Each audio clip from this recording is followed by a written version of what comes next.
Yes, I had a dream. I saw the guests on Africa. Get up. Africa. Africa.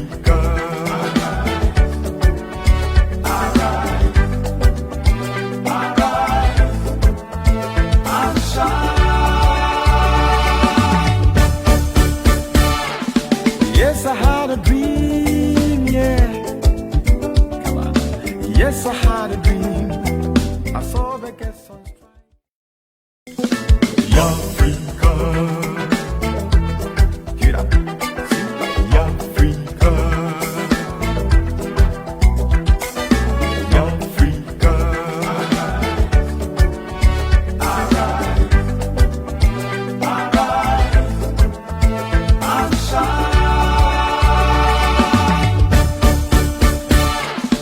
Yes, I had a dream, yeah. Come on. Yes, I had a dream. I saw the guests on Them go for countryside. Africa. Get up. Africa. Africa.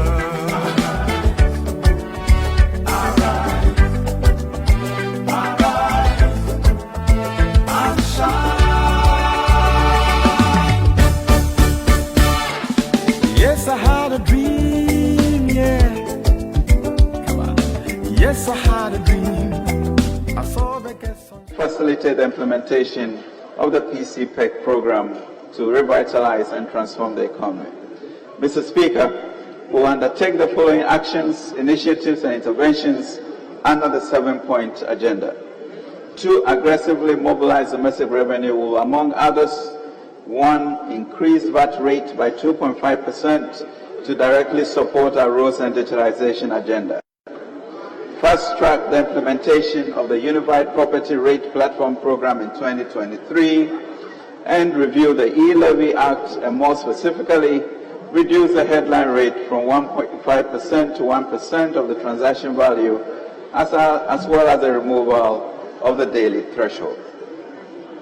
3, to boost local productive capacity, we will, among others, cut the imports of public sector institutions that rely on imports either for inputs or consumption by 50% and would work with the Ghana Audit Service and Internal Audit Agency to ensure compliance, support the aggressive production of strategic subsidies, including the list disclosed at the President's last address to the nation, support large-scale agriculture and agribusiness interventions through the Development Bank of Ghana and ADB Bank, introduce policies for the protection and incubation of newly formed domestic industries to allow them to make the goods produced here competitive for local consumption and also to promote exports will, among others, expand our productive capacity in the rail sector of the economy and actively encourage the consumption of locally produced rice, poultry, vegetable oil, and fruit juice, ceramic tiles, among others.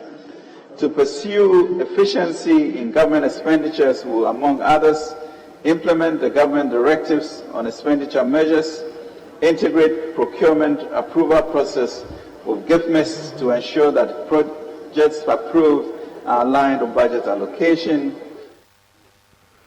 Abusafo ene ye memre debi obi adwo obi akwababa ma ABC TV subim ene Saturday enu agia na ka budget na enu agia so na Blasters ye boy first match ewo kata ye lose 3-2 but at least him say we change no atmosphere na na encouragement kakra ewo mu ante me take as ball no e very encouraging ye obi akwaba bi me Femi Gordon Asare-Bediako ye mo akwababa be stream you stream live on Facebook and na YouTube also as well as on Stream TV about radio United Kingdom also and I can use Rotterdam almost fire named Tinebusa for yes I didn't move net into Yana was about by joining na yedi enkomo enen komo e ba bidie no budget time yawada no for for finance minister honorable Ekenufrata e de baye no ye no ho ne ba bedi enkomo na wo hwe Ghana ye population census e de baye na enipa dodo na wa Ghana no eye mabunu emrante ne mabawa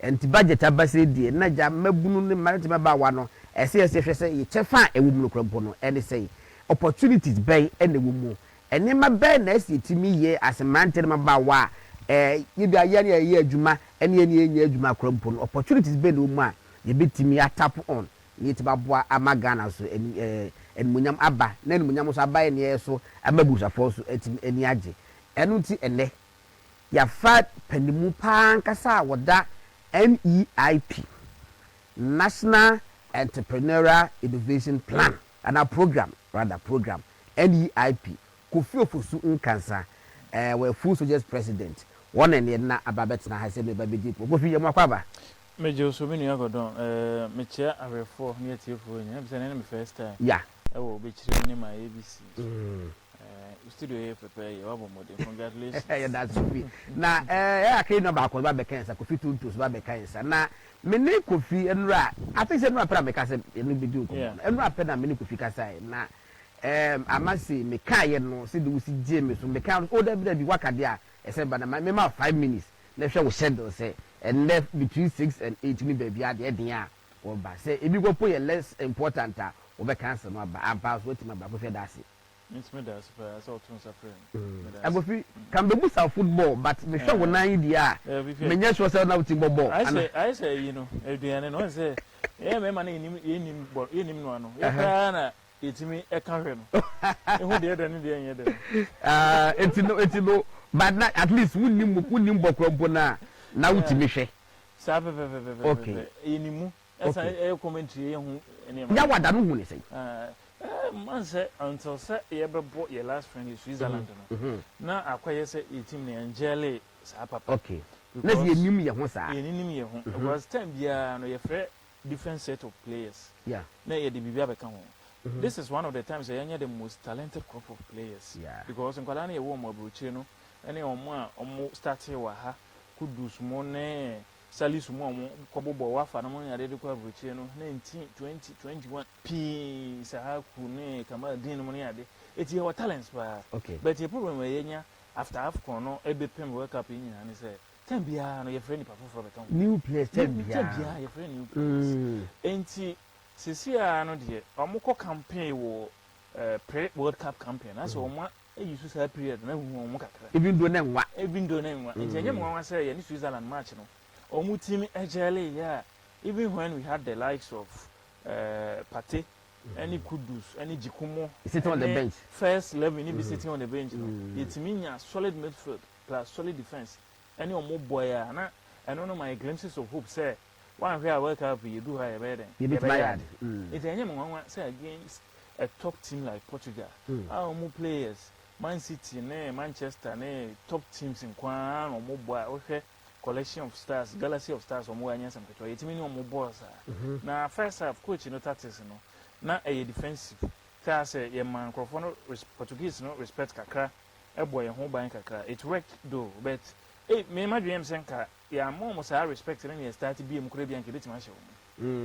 Second half na omo di kan share ya ba kuturu penalty a pandas dodo na adwen say na enye sese nka ye den eye penalty omo di share na ansa na yenso ye say na ye biom ni abe ye den ya betie ka.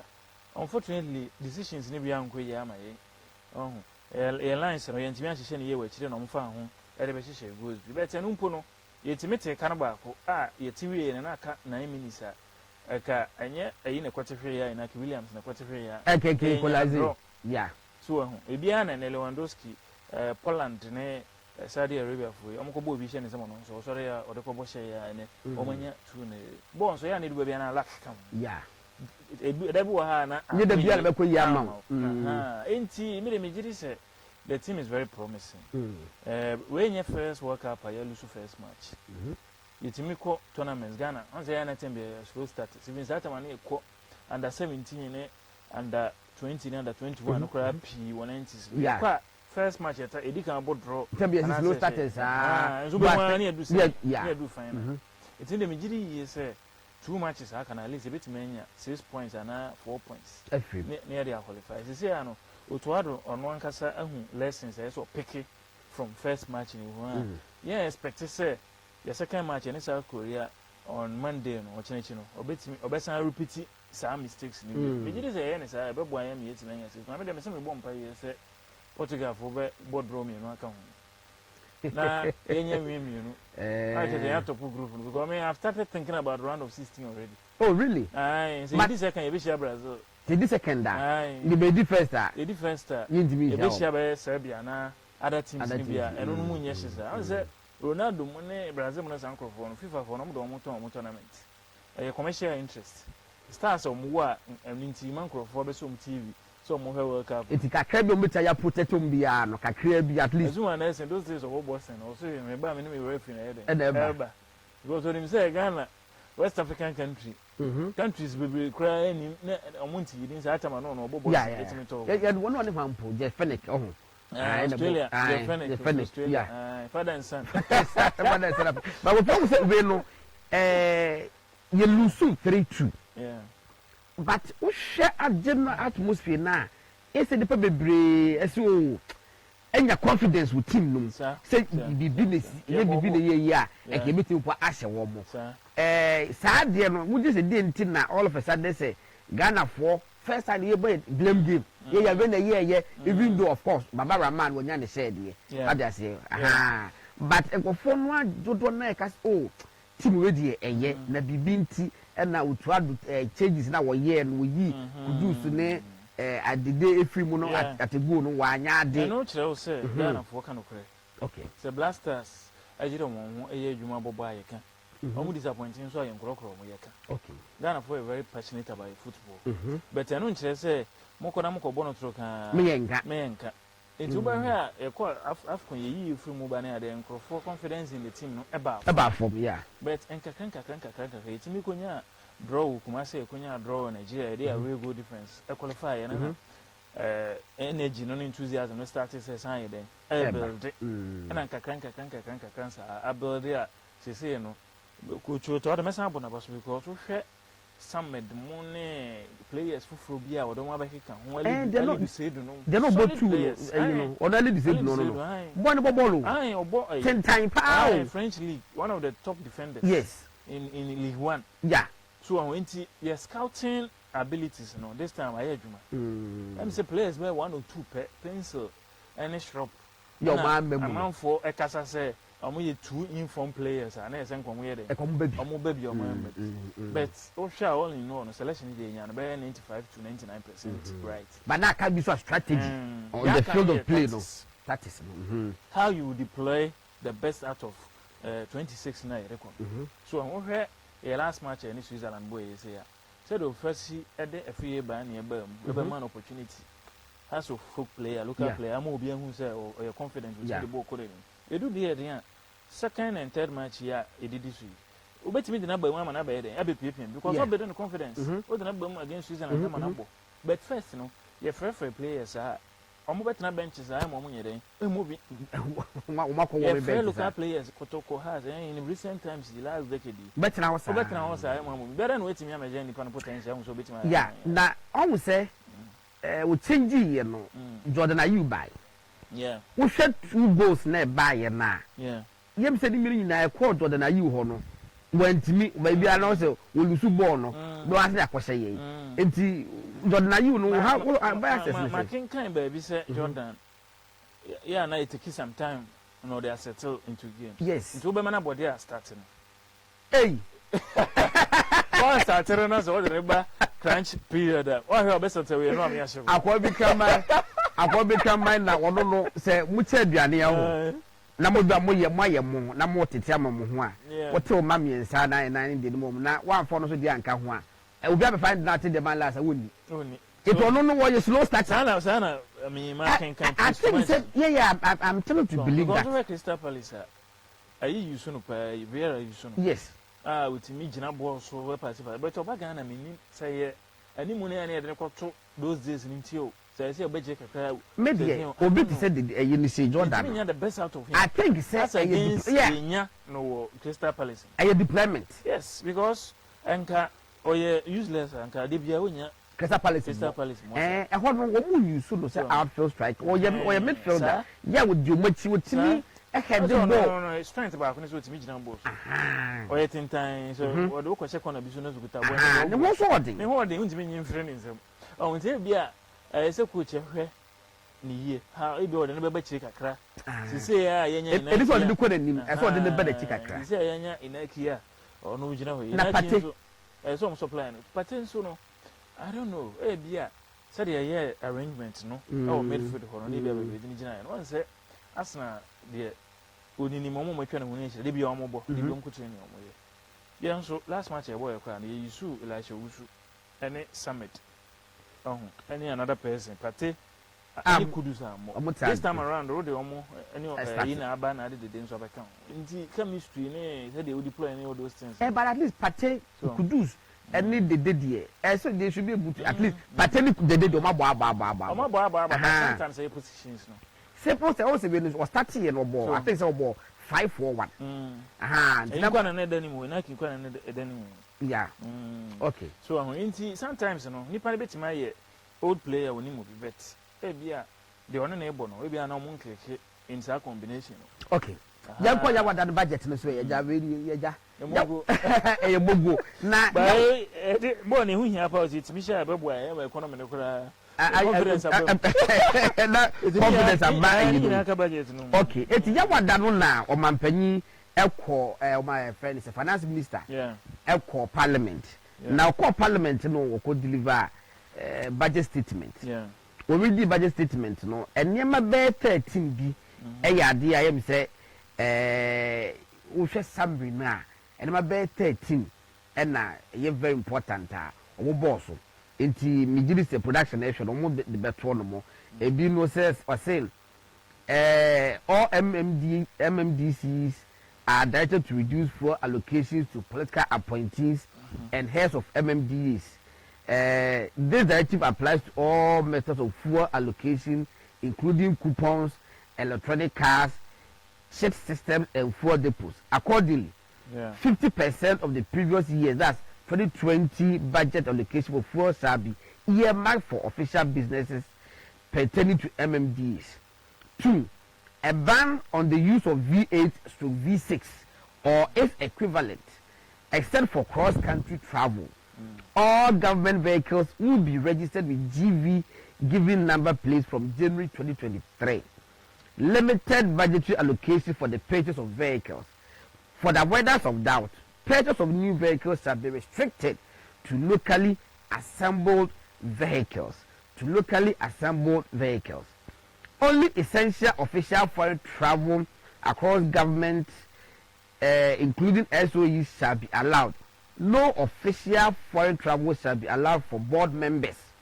Accordingly, all government institutions should submit a travel plan for the year 2023 by mid-December of all expected travels to the Chief of Staff. As far as possible, meetings and workshops should be done within the official environment or government facilities. Government-sponsored external training and staff development activities at the Office of the President, ministries and SOEs must be put on hold for the 2023 financial year. Reduction of expenditure on appointments, including salary freezes,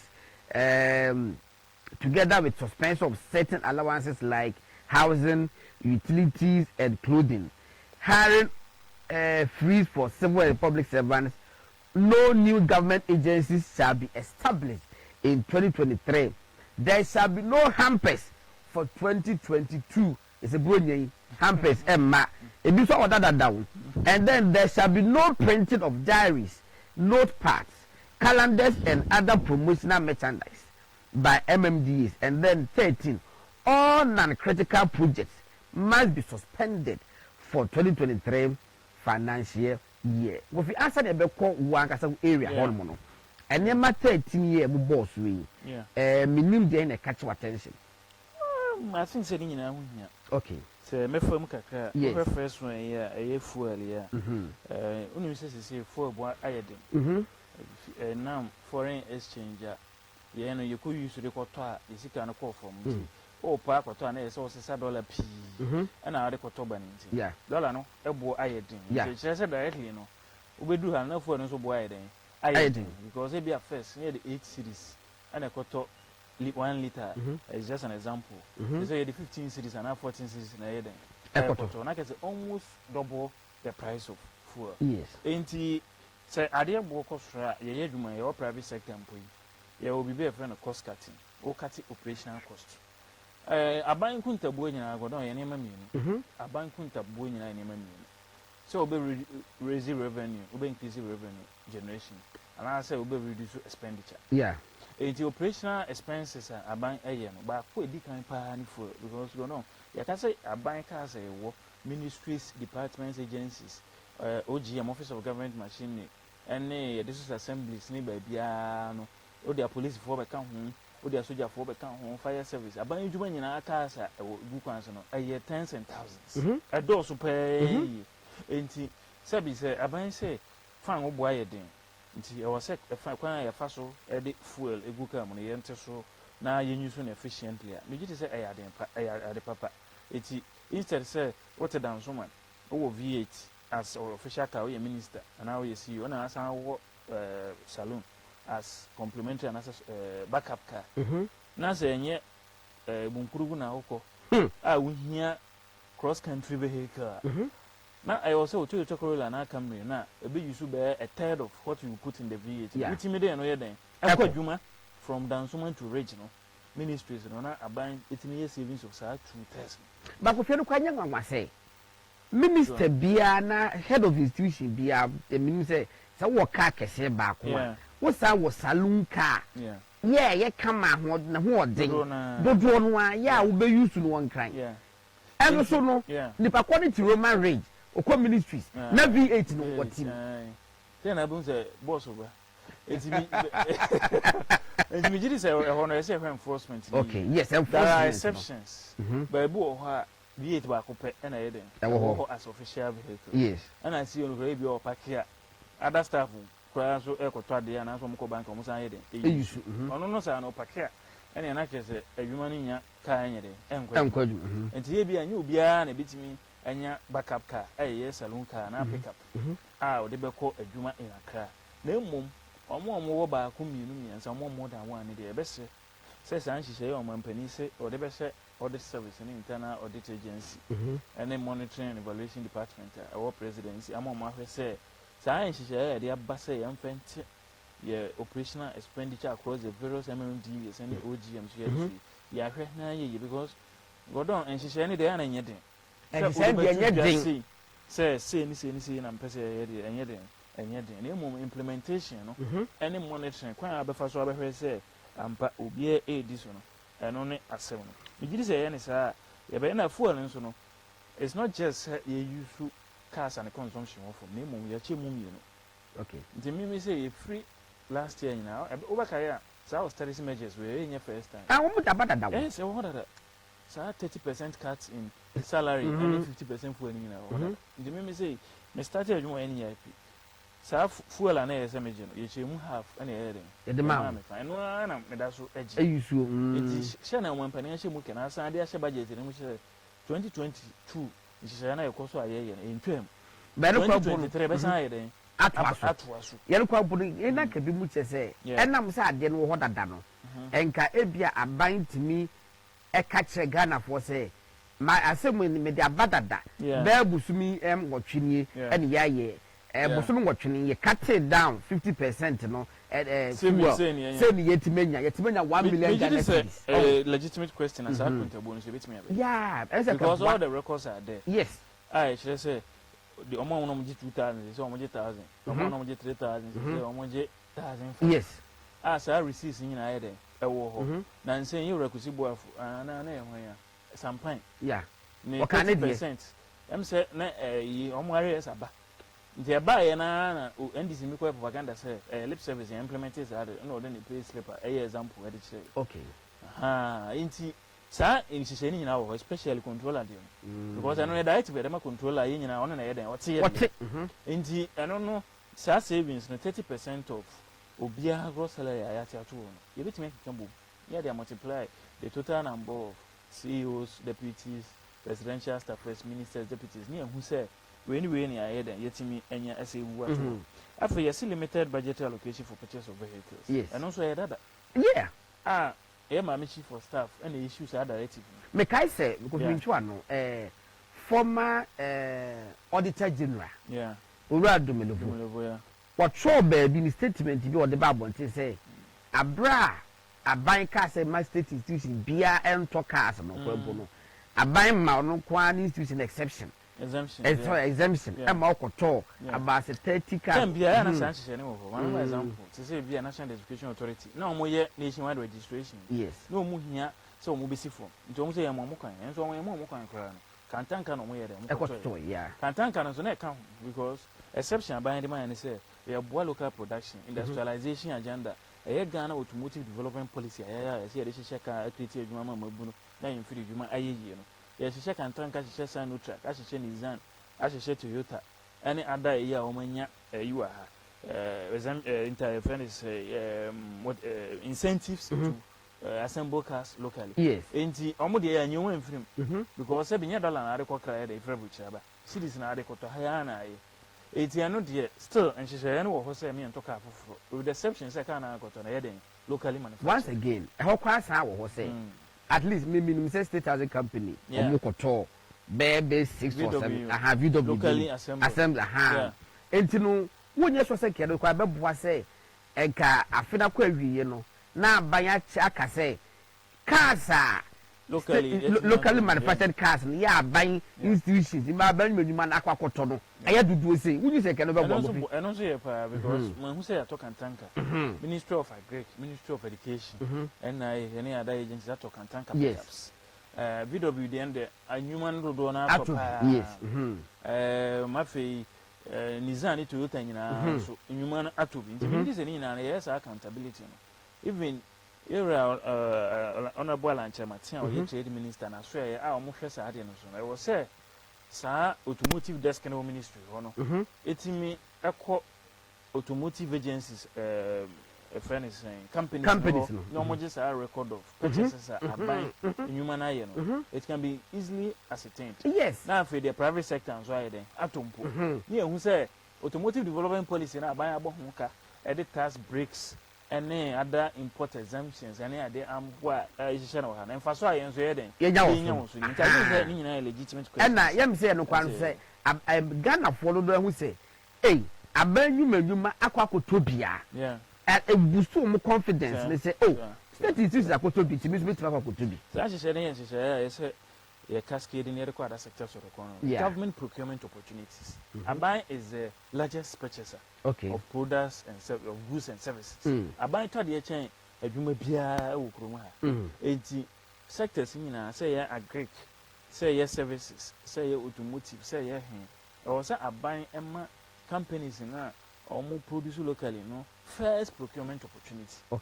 Because autono na oye import substitution would you replace the equator fair which I aba ye dollar na equator yes and a free budget ya keka steel ne tools no ne consumables ne ma ya kana fi bia no the importation bill ne $10 billion $10 billion ah says no entwe bi wa ha nka just okope na ade akoye den o de akoka sa ne ma na eti sisi an nhihye no sa budget we mu ne say ye be reduce in the next financial year, they will reduce importation by 45%.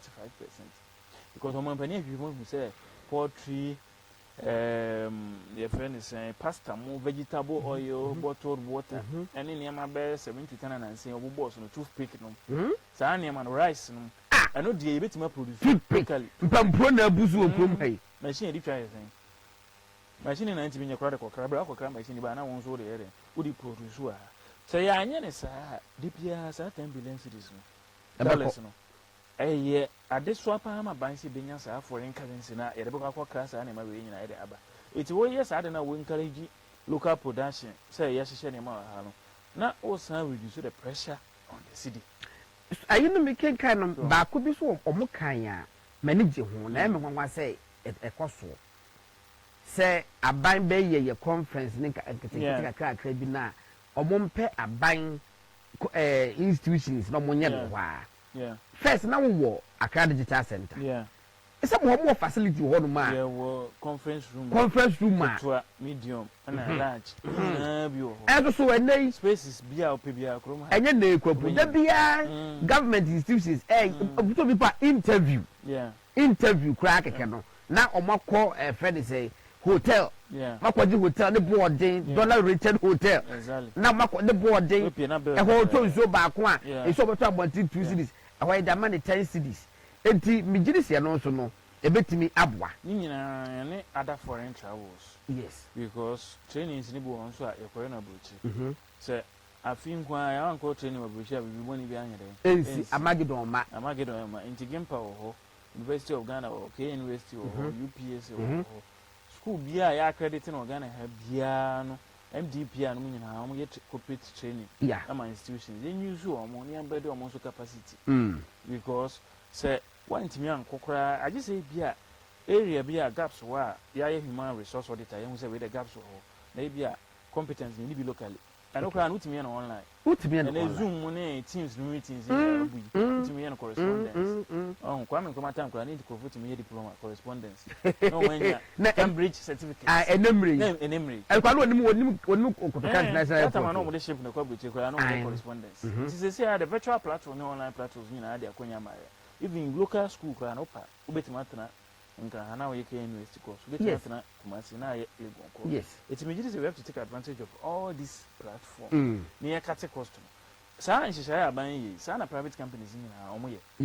certain bi almost operational expenditure and also capital expenditure cost na ebu ha sa adwuma bi no mo ye internally no mo hwese internal na kora bom ka omo timi ko shan kora bi sa ya so ama e bi cost center adwuma inde boy ka because if any 50 wa ye twom ka say ne de mo obi onu nim ko abefa so obeye sa adwuma na maye emi enya the same result it is a telecom company instead say ono aka be fa ni 200 internally na mo ye sa adwuma na mo no aboka 50 million or the show being said, if I say you man, and maybe about 10 million. It's a cost cutting approaches media. Businesses, a fast running a cut cost on a sans on a band you may be as with my head. I cut a cost, because it be can carry. A buying content any money, a revenue generation and a reduction of expenditure. So when me and the revenue, Nasa, a carbon or what is what? Like I say, you are making some savings. Your TV did you and then we have more expenses, which may reduce by 50. Like I say, Scano, they are quabbling and a half any day. Uncle, I can't put them. Not to that before. So, me did say, no, Nasa workshops and meetings, and training a quail or butchery, and a convoy, since there's a reduction in size of all convoys. And so, it's our car pulling any idea. Boa, CEO and any deputy, no money now, be our castle. Obiak to be. Instead, say, more Kotakra, there, see you between the car. Na deputy so to the car director so to the car mo me say nyina betima tena ba kum na bo no ma omo nam wiem na ayi CEO sikasi na nam fom okwo no kwesha no kumase na CEO no nam eje say oto bia abusafo ha eye bechirim ma ABC TV so na wo hwe the fam god na Asare-Bediako ne Kofi Ofosu Nkansah won na ye CEO ma NEIP na yedi nkomo no so ya branch ya nkasa etene nkomo na yedi no ye pese ye hwe budget na e ba ye no se mantere ma ba wa mabunu ye so chafa wo mu no ene sei ene obi kan yaka GDP na yaka bebre external internal debt debe inflation in a raise na ekosoro akeka but me no mienu eye mabunu no de ben ye bitimi enya every budget because what if akwatwa de so enti no e se busa ye nua Kofi Ofosu Nkansah say one way you see you any IP no a man to them about Kofi budget no voluminous sopa ni nimre any akenkan e fa ni akenkan ye nhwe before say me ba ho no say me dey when we dey na kan matimi ade ba kon so e boy kapa eye reverse ye dem ma foreign companies send ya ba omo ka yes ka say previous na mo kapa yes so tax exemptions na also it is some of the exemptions active ba I know be streamline and harmonize this anime and who be extent I would say exemption be a makusi the money and even free zones any mining companies or your gas companies. Omo benya profit and no one repatriated profit na ide. Akọ Mahabo. Na ye ba be extension and your new terminals there. Na ya ma tax exemption kwa almost $1 billion. Dollars. Me de me jiri say ti me hwe honi ya ebeboa ye pa ye ma yesika sem na ye because ni na ya sika nka beje e de to aban futu revenue and ye de ye lose na afei be so hampesa office bia from the last district assembly to office of the president obi aka se woto hamper e don so no me jiri say e twam e don so ebeboa pa yi na yetimi ya savings so bi o nti me jiri say no so no ye behwe ni monitor ni make sure say enye say ya kana kwa na emo ye be make sure say expenditure no so ya dem because you are not essential expenditure yeah because one ko che obi ade a one na bibia nsi aban institution one ko che obi ade a ma hu bia obekoi foreign drinks foreign drinks aboarding fagin ba ko ebe 800 ebe na 1002 1005 no matter mienu na basket na edem foreign drink o ene emu we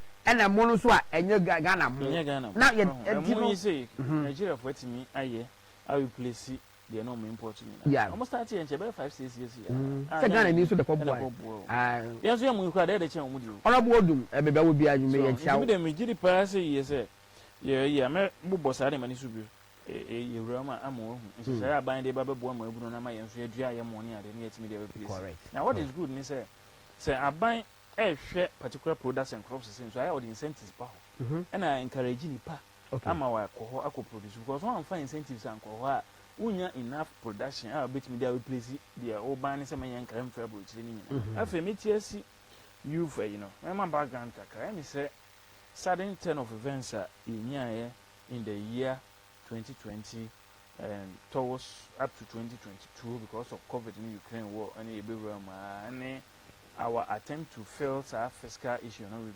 levy political issues in parliament I know the yanka say MPP ya nema e bia anyi ni yenti na ma ya na ndisi for ye de chases ni pepepe nanka ye wo absolute majority of parliament and kasa uncertainty a lead the passage of levy ekayama na man no linga on for several months I ma uncertainty kase de e baye aye dwa enim say nkwa IMF ya the 11 ebishim ndc for high yen e broko yen ama sa uncertainty ni baye ma confidence and investors in our economy no ye de e free mu ne ko asa adwasa fu ka ho ntina manyu nyina etija enye ndisi for nko say parliament oh me point ni say nka say party ke adwuma yi ne enya numbers ne wo ha nka we nyina kan ye dem emma okay because first time na ne absolute majority e ka adwasa fu oba kutu kwan kra ni yeah since so the pie ni ntina obi yare kra I just say time ni si future mu ye ne ba e betasa eti migiri say sada ne be issue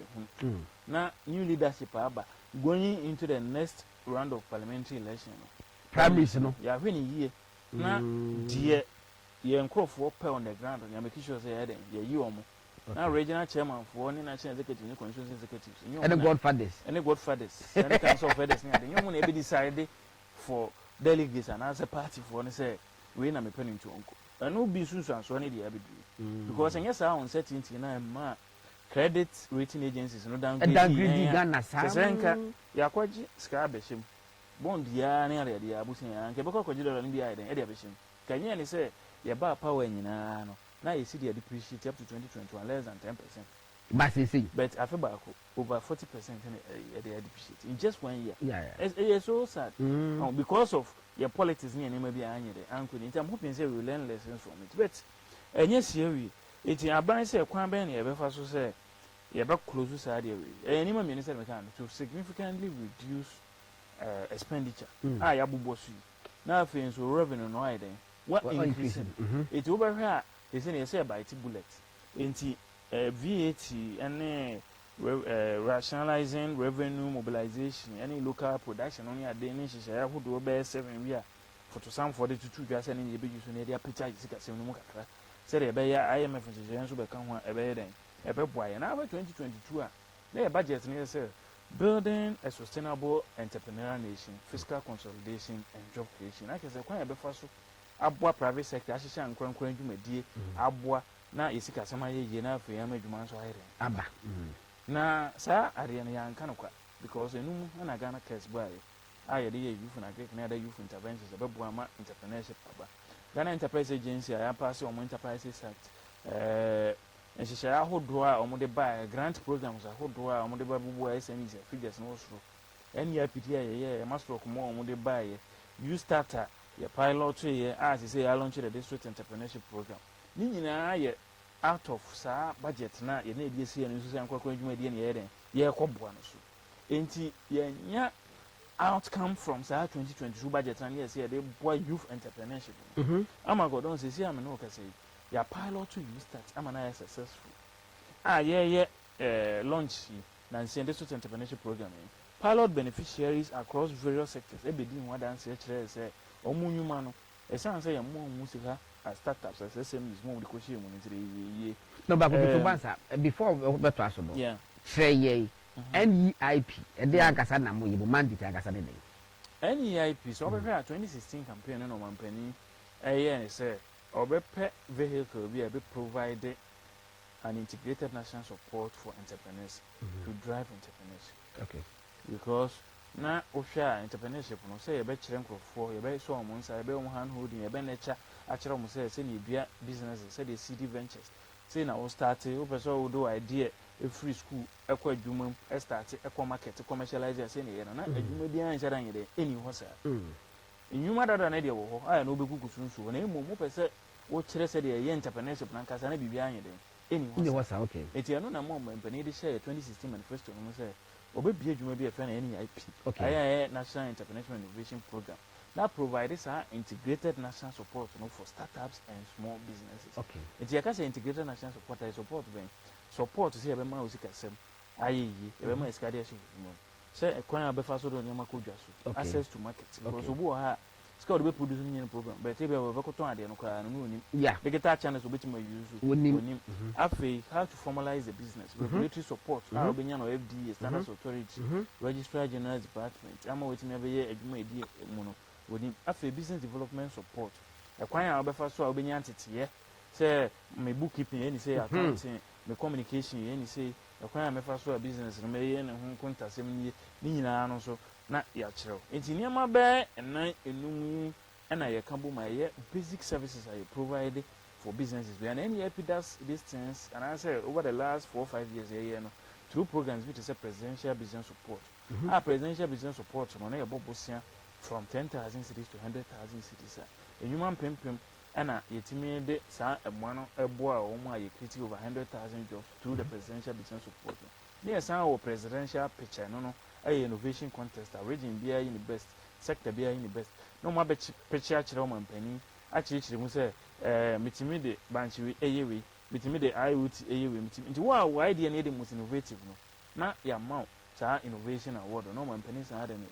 pay ayede apay wo so okay ano ne presidential pitch na ye na afeni e wo disability for also the period and the pyramid presidential empowerment for male with disability presidential empowerment for women with disability almost no e be business vulnerable people bottom of the pyramid people na empese be you film almost no ye de enhyehyɛ ba ya almost e bo mo bosia any disability cancer for na ye adwuma almost e bo a wo afi sense ye startups any small businesses na bebre e ye mabu na mo school mo no ye wo students entrepreneurship initiative na so ye fa so e bo a school for no bosia ye campus business pitch ye ko campus bia na almost the ideas aba no be innovation contest na omo my idea na best no e discount mo my de ahye obu o ha chama na me mepa ne dwonkuma ho na ye ni business idea through campus pitch e support under student entrepreneurship initiative see na business no atre anya nkrabata bibi example ba kwa yeta use eye pizza companies yi ba kwa ono no saa time mpo so ehunu no nya yese ye connect no to obi a wanya ne ye pimpost kan so see ya no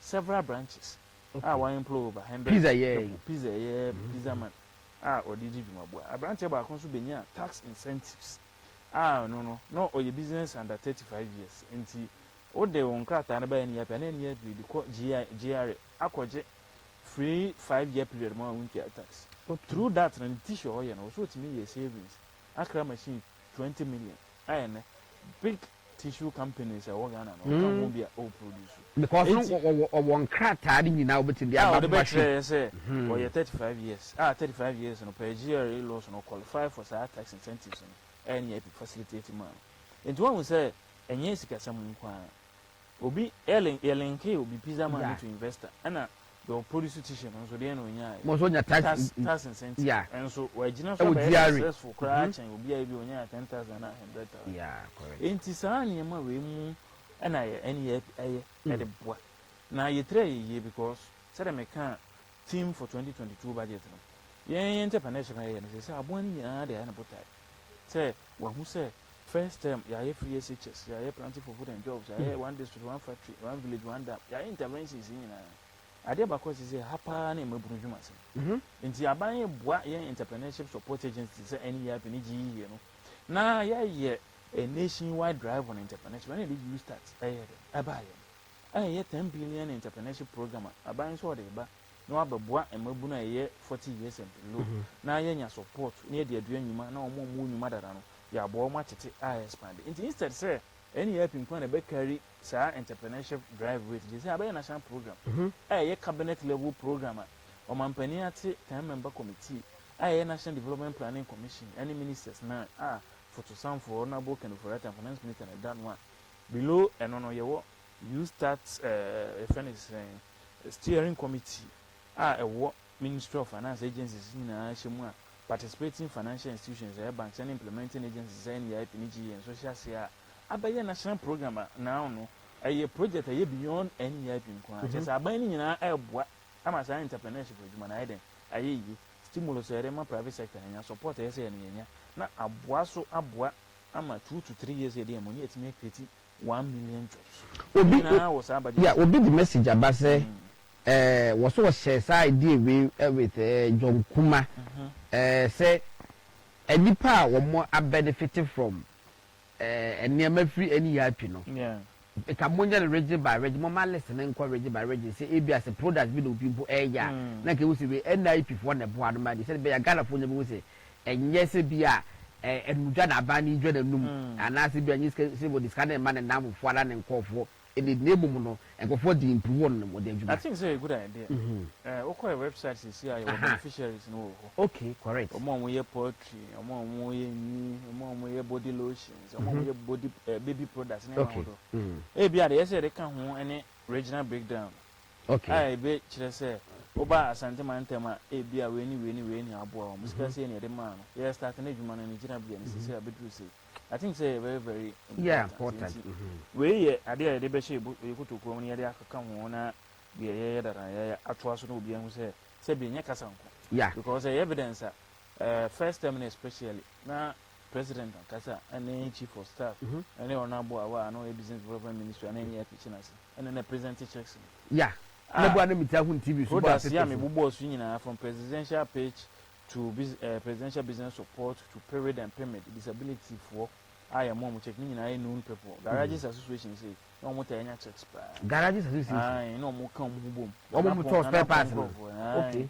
magazine for nya na a friend is saying ko kompe for na abuso kai for omu nya ska ni bi enya evidence no ho mu nyina mo boa editre omojo nti me gidi say ya ba yes original breakdown no na ya dey to website wona e dey dance example aban nhihye ya na wo ye e dey ba so be boa entrepreneurship no impact a e den enya ye nti godon in fulfillment of sa pledge to build an entrepreneurial nation in 2022 budget no and ya lay sa foundation we nyina say e be tutu so for the next 2 to 3 years na enwuma na ye den akoso sa na esan say ya klasika the cra enema was sectors being internal. So our sectors may be priority sectors. So that is poultry say and cocoa any more any vegetable to tomatoes no out of 10 billion na yerekra enema eba Ghana and unko 2 billion. Abakoma dan wo ho. Abakoma dan wo. Dey na priority nti ye be you start ya launching ye be support mo every thousands. That's a urban so dey na poultry, o dey na agro processor na kase o be boa manufacturing no. A food processing but e be ko hol masa but budget by ready and I say finance minister ready clearly no aban admit say scanning system no yeah ɔmampanyia ankasa nso bɛɛ bosumi de kakra ni ɔno ankasa nso kwasi ada bi wɔne yɛ kasae sɛ in fact scanning system no ahokyerɛ wɔ mu paa na mo asa yɛ saa promise wei sɛ mo de bibi bɛɛ fɛ no you start mo kɔnyɛ sika no wɔ. That's a very good question. Now you start no sika no a multiple sources and a favor.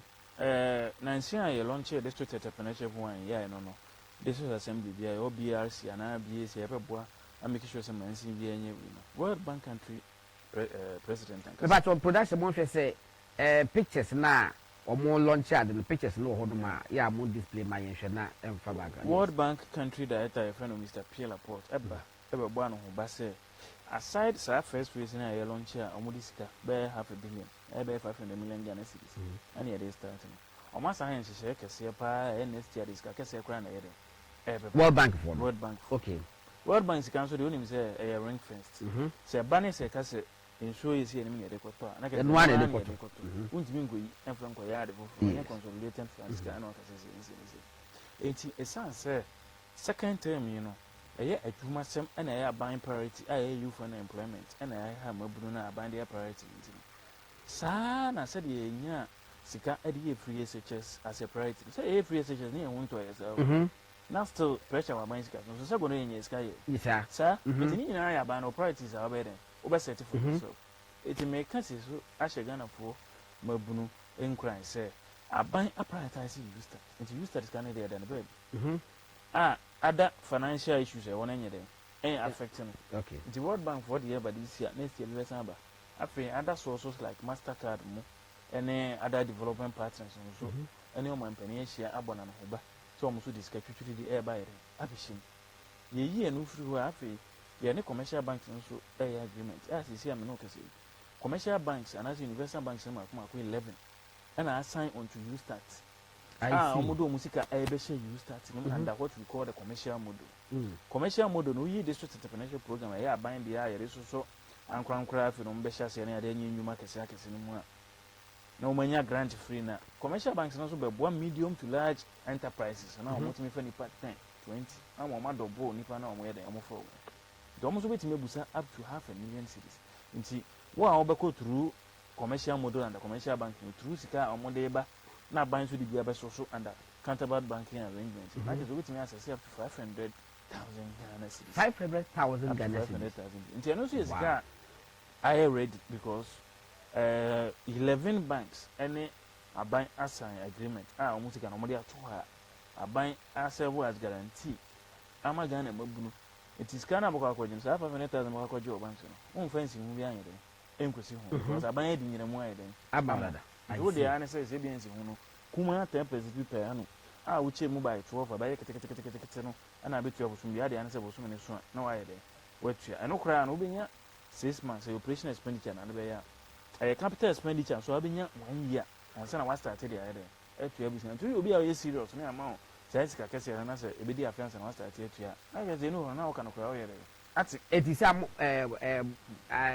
musumo nya ba 11 banks o ma sign up to any day World Bank for the mamo any day Ghana banks kaka etwa kaka so they told me enti wo hwa ye ka says ka say na mode ebe ye adwuma e say e da nipa do say ma target wo mo yo that's a very good question it will share overall support for the next 3 years na 10 billion cedis for the next 3 years na ban etwa to na get on the average you know afibia no be use be 3.5 point something billion any area na inshishemu no say the TNA 60% under government bank arrangement and the commercial model.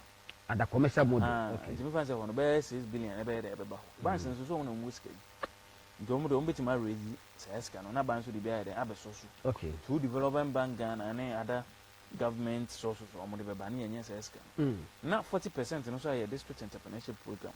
Any you start Grace na no your friend faith based organization ye ska ka kere man kra so money asoro for no so mo dey e o ma dey. It is 4 billion no na World Bank 40 billion baba. Okay. Mastercard mo dey baba. Ni le bi baba. Other government sources here dey. E dey baba. It is the very nature and the design of you starting no where architecture no any design na e be free haba, be free haba, be free haba. And a commercial na ɛnyɛ controlled by government no ɛno ne so yɛ saying 60%. ɛno no deɛ ɛyɛ den yaa nnwuma kɛseɛ na ɔmo hia support kɛseɛ ansa na ɔmo tumi expand no ɔmo bɛnya sika no because the hia ne sɛ wokɔ a criteria bank na de bɛma wo sɛ wo sɛ wakontabuo ti sei for bank statement bra wo so wodi dwa 2 cities de bia wo so wodi dwa 5 cities bosome bia fa bɛkyerɛ wonya di saa conditions requirements no so ana wo side but how different will it be from say normal business entity or person? Very different. Okay, difference no. Almost issues say access to finance. Yes. Access to finance and how security omunyo. Okay. We need them build ecosystem. We need to build ecosystem. Ebi your turn yema ojom. Your turn kama. But untimi turn in time what's dan. And then what simple hu krata. Oni hu krata Nkansah asifu nim say that. It means 10 years now krata anyway. Ebi kwa 20. Oh. So I don't have we security to free where ensi hu na wo ho no. So ufiri from financial institutions in Kenya ya micro na savings ni ade. Ubu aha bo so is 10%. All the time say to offer 120%. Ebi wo mpa baba enti wo ye adwuma na ma financial institution. And for so na wonya nyina going to pay interest. Ndu be no aboka. Ubebu kwaja. Sa pressure be ubeba. Oko bank mpo a sa 30 something percent per annum nya samketua. Ansa na break even enti mkotua nya samketua. Enti sa akwansidie na wo financial arrangement ho aban den aye free. You are not paying any interest. Sorry, security, you are not providing any security. Okay. And I have interest na den above from the 10%. No, you divided by 12. You are doing 1.something% a month. Even though you're commercial. And okay, I say I'm a fit. I'm a down one running business dance and one starts it. I'm a 1%. I feel 1 year grace period. Moratorium. Oh, I see. But to was it no say maybe a private business my busy communications. Yeah. You see, a person a beji scout bohonomo. You hear 200,000 Ghana cedis. Any idea? Let's say you go through commercial way now. And once a day and crata echo. By the go through Namo commercial one acquired the local bank direct to bank and also signing up as you start implementing agents. Okay. Because I buy per se, you better say movie about direct. Okay. Into Oka said okay. Say you must run a ubi and bigger factory space. Who qualified to access a bigger office space, a computers and a to start the work say to expand. Say Nkunya and a unia impulse a be a okoye bakery be is some na koto a be a fruit juice processing machines now they know are very higher data and also produce at higher capacity into here machines are a strong a chain they put out.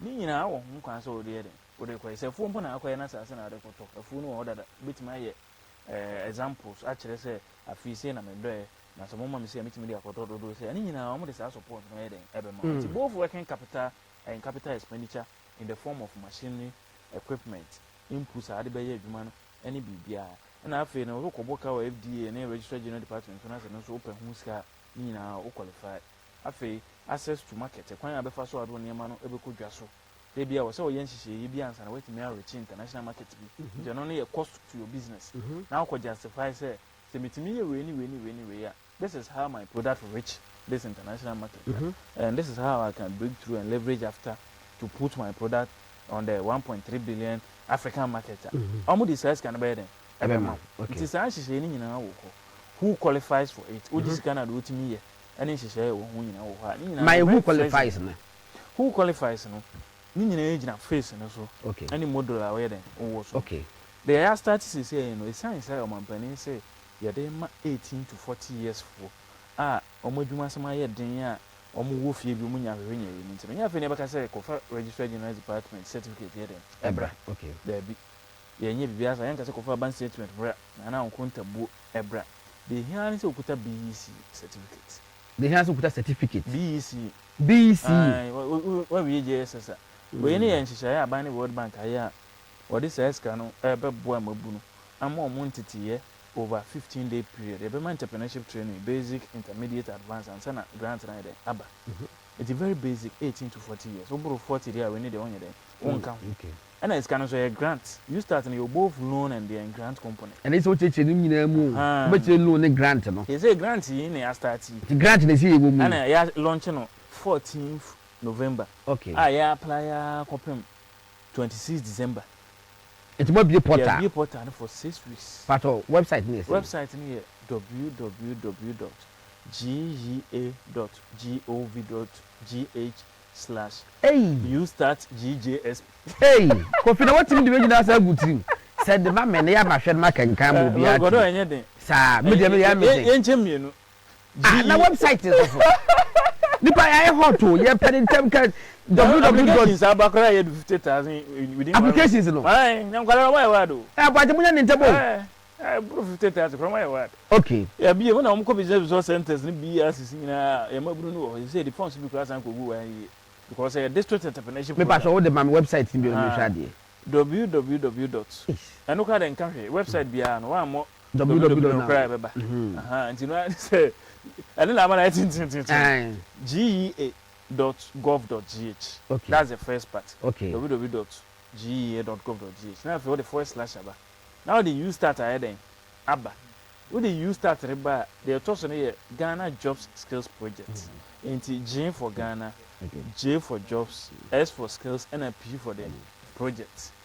Into you start GJSP. You start in there, can. You and I then start a boom. YOUSTART. And a GJSP, so agent on my World Bank program here, there you start and here Ghana Jobs and then Skills Projects. This is not part of it. A minister of US and I was saying, now was it covered about now obey MLS, what the policy system now. Well, you was a but we can't if you was 18 to 45 they won't qualify. December, yeah, another phase in Sweden.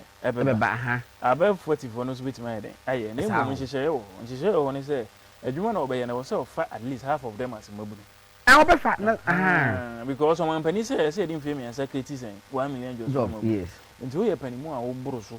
I over a beam to a commercial for young facade and because, sir, medium to large scale enterprises on funny part 10, 20 on bit media account. Don't run 40 years. A minimum a page. But one of the abide here, a woman is almost bit my head. After my Bruno on Eduma. Near can say, baseline, what the bar you start so in terms of employment now, a year be at 20. Now, by 200,000. What's I catch all the 20 people ever come. I ever monitor, I be show. Amount RM or manage you and who say I'm pass any panoid. What critics are you? I'm all. Busy non-governmental organization NGO. And they unqualified. Because we need a commercially viable enterprises. Commercially viable enterprise. Okay. We in business near the bed. And that business no can just select agro processing more and near much to sell rice report to more. This can be break a butcher banana, a person can produce here locally. Sa ho na ye beba so yeah ye be prioritize on second eti ni nyina no phase bi bu bi ere e ho hyehyɛ den etudwa sa phase e o mu ye say ye grant 18 to 40 years 18 to 40 years BC a form no metime de wa fam kakra member asa ma yenkotie finance member yenkotie finance minister ya wada no ko parliament no budget statement no ko deliver ye no yenkotie finance minister aka ye babuzafo Kofi Ofosu Nkansah won e CEO ema NDIP and I'm in with studio ID and Kobono. Aha, a bit you could see finance minister. A bar straight away, they call website, share, and then will be here. No, just a requirement. What's my go to? Young comments and you could see finance minister. Facilitate the implementation of the PCPEC program to revitalize and transform the economy. Mr. Speaker, we will undertake the following actions, initiatives, and interventions under the 7-point agenda.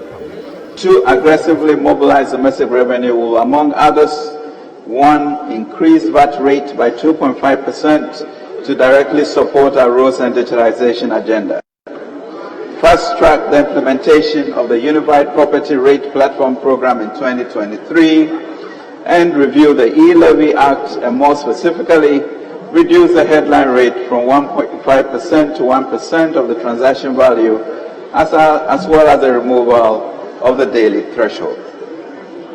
3. To boost local productive capacity, we will, among others, cut the imports of public sector institutions that rely on imports, either for inputs or consumption, by 50%, and would work with the Ghana Audit Service and Internal Audit Agency to ensure compliance, support the aggressive production of strategic subsidies, including the list disclosed at the President's last address to the nation, support large-scale agriculture and agribusiness interventions through the Development Bank of Ghana and ADB Bank, introduce policies for the protection and incubation of newly formed domestic industries to allow them to make the goods produced here competitive for local consumption and also to promote exports or, among others, expand our productive capacity in the real sector of the economy and actively encourage the consumption of locally produced rice, poultry, vegetable oil, and fruit juice, ceramic tiles, among others. To pursue efficiency in government expenditures will, among others, implement the government directives on expenditure measures, integrate procurement approval process with GIFMIS to ensure that projects approved are aligned with budget allocation, review key government programs to reflect relevance, promote efficiency, and ensure that value for money is achieved in all sectors, including OGM, and review the efficiency of statutory funds. To implement structural and public sector reforms, will, among others, impose a debt limit,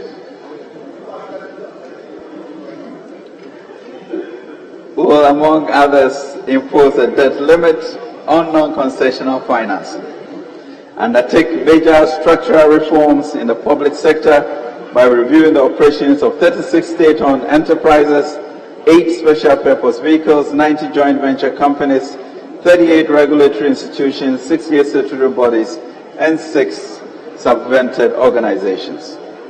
Enforce compliance with legal and regulatory framework on foreign exchange, initiate measures to overhaul the tax structure in the extractive industry, expand the gold purchase program by the Bank of Ghana to support foreign exchange reserve accumulation, promote an LBMA certified gold refinery in Ghana, and promote local currency stability.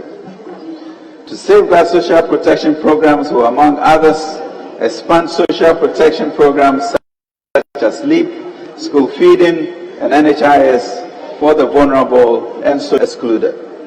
Mr. Speaker, last year, I presented our plan to get us back to pre-pandemic macro stability and growth levels. More importantly, I shared the President's strategy to improve the living standards of Ghanaians and address our central challenge, unemployment. The strategy was anchored on building a sustainable entrepreneurial nation through fiscal consolidation and job creation.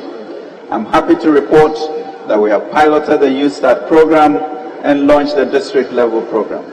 Mr. Speaker, we now have the commitment of our banks and development partners and are confident that the 10 billion Ghana CD program with 1 million jobs will be achieved in the next 3 years. We are now embarking on a journey to fundamentally reposition our economy with the post-COVID-19 program for economic growth, PCPEG, to be supported by the IMF, the World Bank, and other friendly sovereigns and the private sector, both domestic and international, as our blueprint. We are mindful that it will require broad-based contributions and sacrifices. There will be costs to the fiscal adjustment that we intend to make in the coming years to sustain our stability, recovery, and eventual transformation. My pledge to this House, Mr. Speaker, is that there will be fiscal discipline, that every peso that we ask the Ghanaian people and businesses operating in Ghana to contribute will be spent well. The challenges we face are daunting, but we must not lose sight of the greatest strength of being Ghanaian: resilience, entrepreneurial zeal, faith, courage, solidarity, and hope. I therefore ask all of us to play a constructive role in getting our nation fully back on track. Ours is a country with real prospects and the challenges notwithstanding.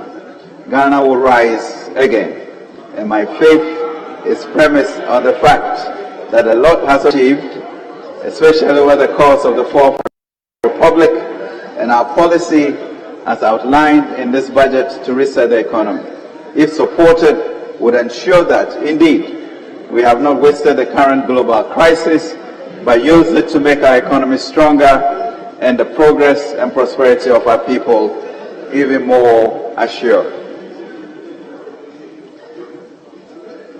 Global economic developments and outlook.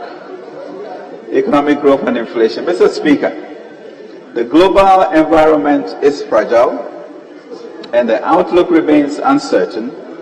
Global economic activity in 2022 has slowed down more broadly and sharply than anticipated. Economic growth in emerging markets and developing economies is expected to slow down from 6.7% in 2021 to 3.7% in 2022, with a similar pattern expected in 2023. In sub-Saharan Africa, growth is expected to slow down to 3.6% in 2022.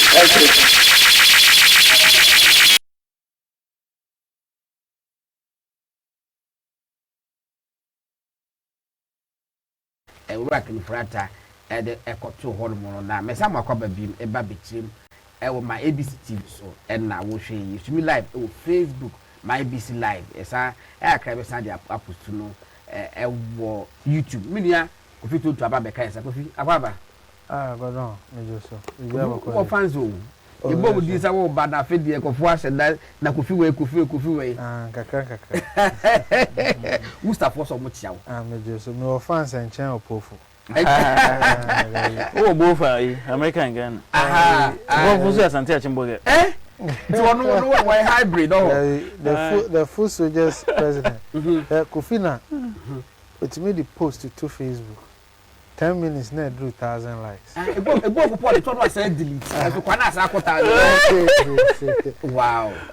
think that for the youth so far, Kofi born home with them. Once in politics, a season and time. Yes. And when any people be brave and tell. Kofi started politics. Now me share Kofi Crampon almost 12 years plus. Na Kofi nso started politics we share poku are time branti di echira ba university ebeto aso a call MTN no share echire ye politics what do you say e bia ne ya na Kofi den they say wonya hwe no abeduru ba bia DS la munyina echi yes abisi ne yes so akwa me abon gumbe abon film sa bugu surprise abon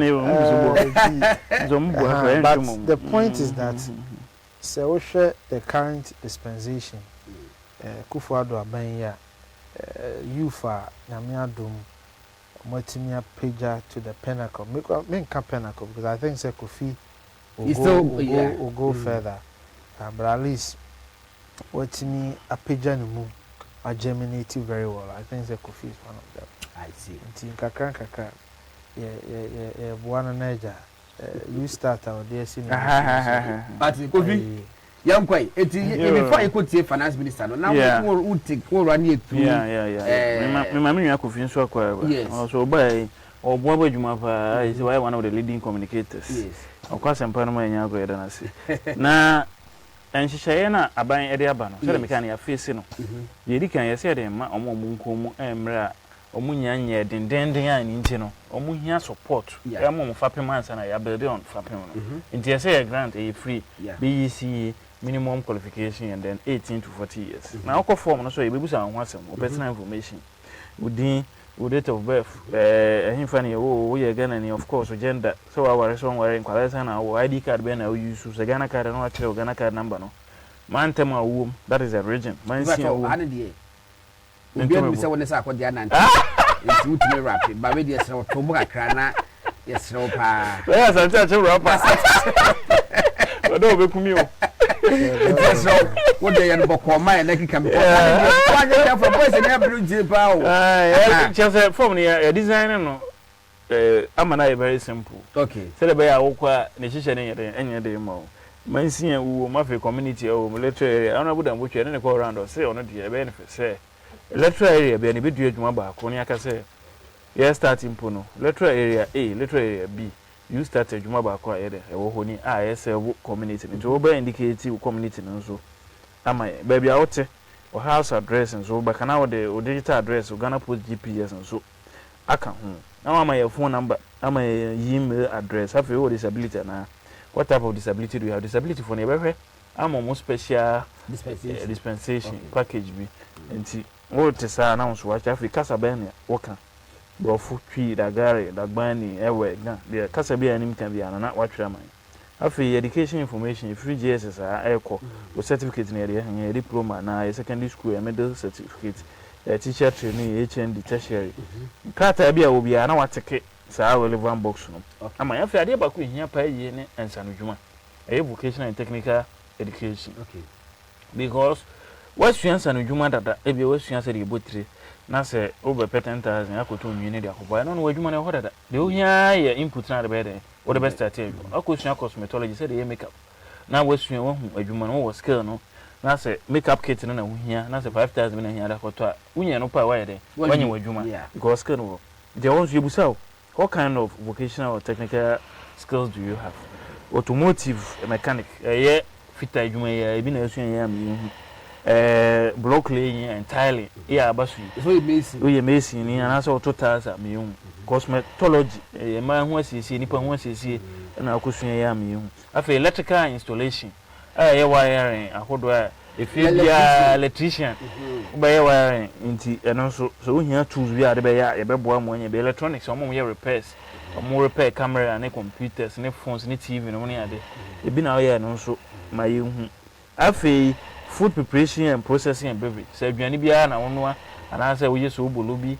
ana say wo process banchi into gari aduane ho adwuma bia no so ye den wo qualify so wo apply bi me hu furniture works carpenter adwuma na wo ye wo so carpenter ni bia ko pe machine bia de be papa onwenu na hia 20,000 de be papa nwia ma carpenter adwuma na ye ndama wa wo ban no so ye de be den ye de be ma ICT enkrabata bia wo bia na digital economy no so app we na developer ultimate budget support mechanical side bia makeup afi welding and fabrication and plumbing and gas technology any insanu juma bia wo bia na no so yebusa no aye den wo de atudwaman afi ye wi na wo be kire ye business kra wo dis kan ekwe den ekoye na man cancer drop what you na mi say me bobo so ba agri business kuaye na apese wo here no watike afi agro process no say agri value chain so livestock unya animal ni we ultimate process food crop so unya we ultimate process enya mu value added products bebre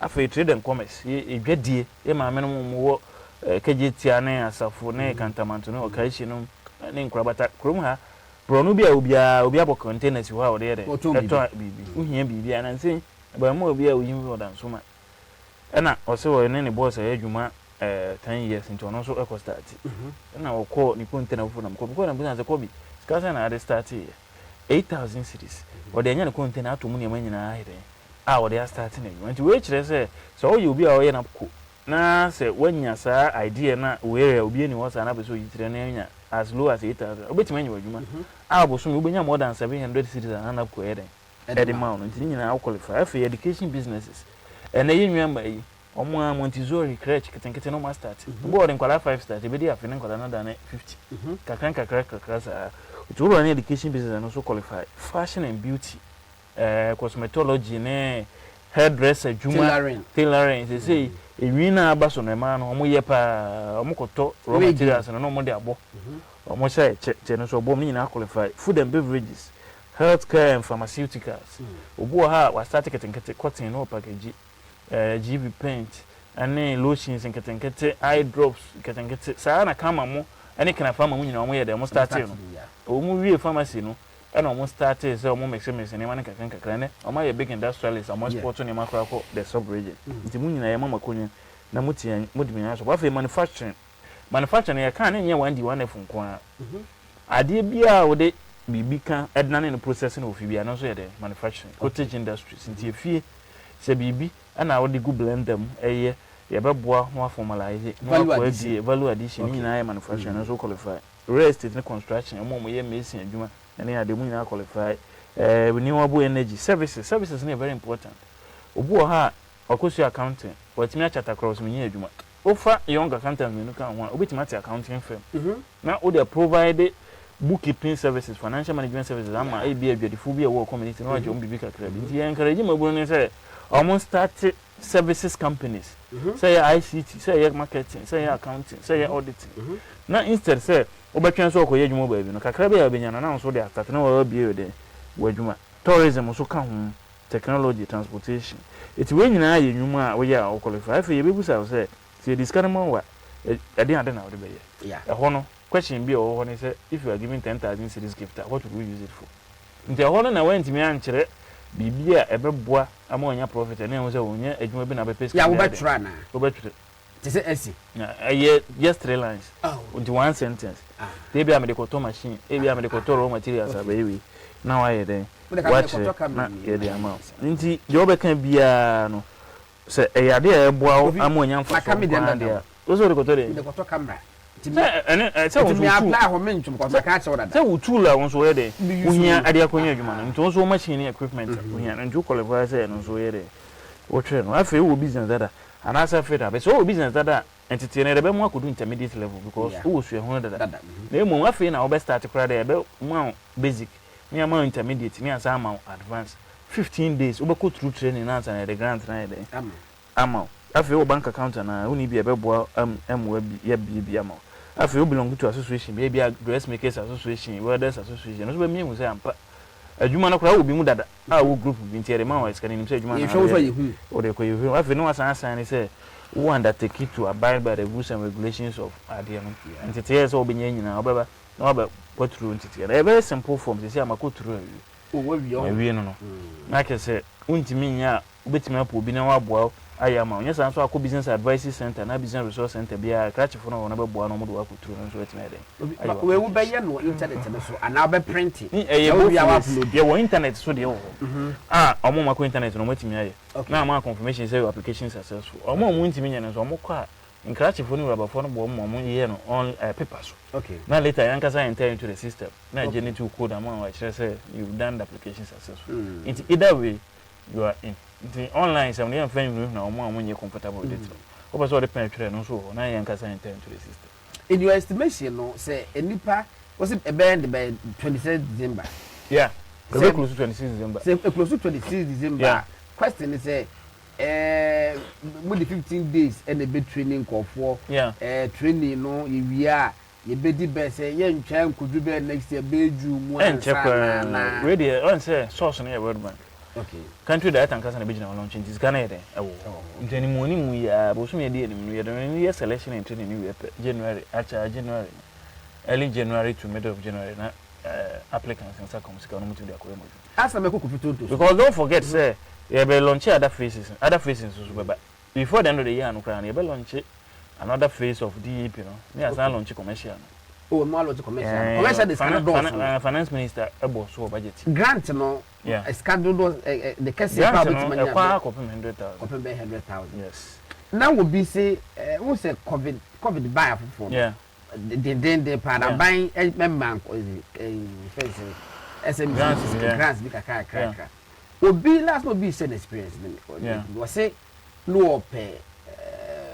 Also open about 50,000 that waiting the asset jumu or jumada no 50,000 there you born on the bus in the middle be now come be 5,000 for 1 or 2 or be change buy 7,000 it's let me some say no be one pay 50,000 yeah now man 7,000 yeah. So na said ya born the kakra because 7,000 will be yeah the attorney say na models be the attorney says a COVID grant no cabas na emianum GED animu ye na ske kuto mu nyina in the first phase 600 million Ghana cedis okay omunya over subscription up to 4 billion Ghana cedis nyuma ebusa sa amwa no mo bro 1 million okay. In the case, it's possible say we be because we be about 100 or 50. Because once a cover the can you money na. It's possible say 4 billion requests na buy na buy business as can that time night. Actually, another 300 million.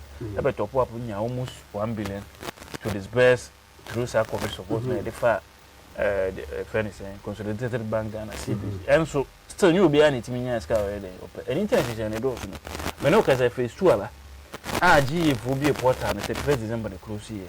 no to up to 100,000 and even beyond. A month for to almost I hear Mastercard, Young Africa West, any other intervention. You started by economic enclave, but economic enclave, no, the individual. As we try, I just said that 48 engineers regiment, yes, regiment, and be a mechanized farming, pepper be one of the interventions that they be replacing the money at a crafty which rebel. So that 48 engineers. Yes, same for the know. It's your cocker land or you be and I'm not content. Yeah, Penny, a very long process. But then the question comes back again. Say, may pay 50,000 in business. Yeah, and he may bow. Yeah, and mechanics actually say an internet any doors. Okay. It's when you know I be when you economic increase, when you know when you Mastercard, when you know when you phase 2, when you know when you commercial, and I say even you start grace. In December, I better launch 2 more models of from NEIP. Yes. Okay. You start NEIP in GNA. And you start. Yes, I am buying I am buying program, a new agency program. Okay. But implementing agencies in Yemi. Okay. Because Yemi no driver. Entrepreneurship and startups omoniama nti for no focus on SMEs micro enterprise or that and yenso ye afoforo no mofoforo no se self star grant ye na ye afoforo na ye more of ye area nti emi no be kabo wana kese wa cover sectors in from startups to SMEs emi no ne ye be nti you starting your buying program no enye agency bia de government of Ghana de nti back to your question ti wanya scanning na utimi ba beji top up here and I say, yes, and I say, when you phase 1, 9 because 300,000 companies in targeting, and you're possible say one phase, no money in everybody. So one phase, nipper 50,000 every training crown, and you 50,000 in Ampony Benya grants, a move in a bed and Benya. It's when you be a money how other grants there, other low interest rates, other concession rates under the commercial model, no, 1 year we are. But I mean, say, and who's next year? I'm going to be a man, you 2024. Now, I'm more pepper. Say, almost discussion when you man, that's almost 30 business. And none of them are and more. Eddie, I be. And see, you know, just 7,000. What you miss about the GB source? Shared there will be message will be the boss. This youth, they should make sure they monitor them. They have great ideas, but they are lazy and want fast money. Because they are. What they momentos on be coach you make sure this can on be you know there's some dey no more dey okay and na we be to say on also the idea be about say say aban we ska be say yeah aban nim adne length ba me try ma was say aban nim companies yeah de mu hiska kakra eti aden na enka bia mon select say region bia no ba select bia 20 na obi ahia 100,000 da mo dia ma no na ma monitor na say de be ya 100,000 meeting dia ya adwuma say de mo hia no. That's a good question. Me ba be answer do ma me to Kofi on Kofi to and dem kuta Kofi mi nu ana you say akwa ba bi mi Gordon yeah so and you start ne budget aban de buy and ye hwe opportunities a ewo ma emrante ne mabawa mabunu e wo Ghana eno nkomo e na yedie no na wo so ya brante bibi say ne ba ya na say na wo expect say youth no ye betimi a position ye hu ye in such a way say ye qualification ko nyame ncha do podi ye academic qualification yeah ya na say what VJSs now do business awo ye na wo do ne ma aka ho say na position ye hu ye betimi enye bi medase Gordon. You see, Kofi dear, what did you maybe or my more? I think so. No, Kofi name for an drink and call. Share Accra Digital Center. Yeah. The woman said President Mahama is here, but a branch in a bit operationalize Accra Digital Center. Yeah. BPOs, which Kofi knows, business processing offshore. Dear, name free say grant we are Kofi moment. You need to identify BPO companies or deliberately empower some companies be a best 20 or 30 or maybe BPO companies. Kofi Nyina David is an expert in that field. Okay. Gordon. we talk about export of products, of Ghanaian products and other things. One of our major assets as a country is our brain. We can be very kululu ni ade kakra, but Ghanaians are very smart. Highly intelligent. Very smart, very intelligent. I didn't say yen upbringing no na to the bi ha deficiency kakra won. Okay. In terms of work ethics. And your orientation. Orientation is what I'm looking for. Work ethics in terms of oye obi adwuma na obenya akoma pade aye. Na onwene se enye me dia nti no me mfa akire na menya da enema no. Ya na nipa bebre na meti me nua Franklin Kujo or City talking about injecting money into the private sector. Yes. But the human resource no akayen kakra. Apart from building the requisite skills and all of that. But what is the point I'm making? Oko India, a good percentage of the economy is based on Indians sitting in India and working abroad. Or to India, me na me work US.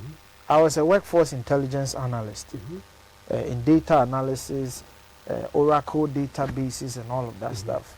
Visualization, using Power BI, Tableau, and all of that, using data to tell a story. Okay. Ye juma ane ye no. Na me supervise about 5 Indians are multi India. Oko Philippines, it is one of their major source of employment. I see. Enti ya try BPOs wo omaimu, but entimi ampejanimu because the resources, for example, Obey BPO, you need it to be in the center of Accra. Proximity to transport for your workers. A place where connectivity is good. A place where real estate is cheap. But in our instance, where connectivity is good, proximity to transport, square cubic square meter. Square meter, $17. Yes. Per square meter. It is a here 50 and you got $1,700 a month.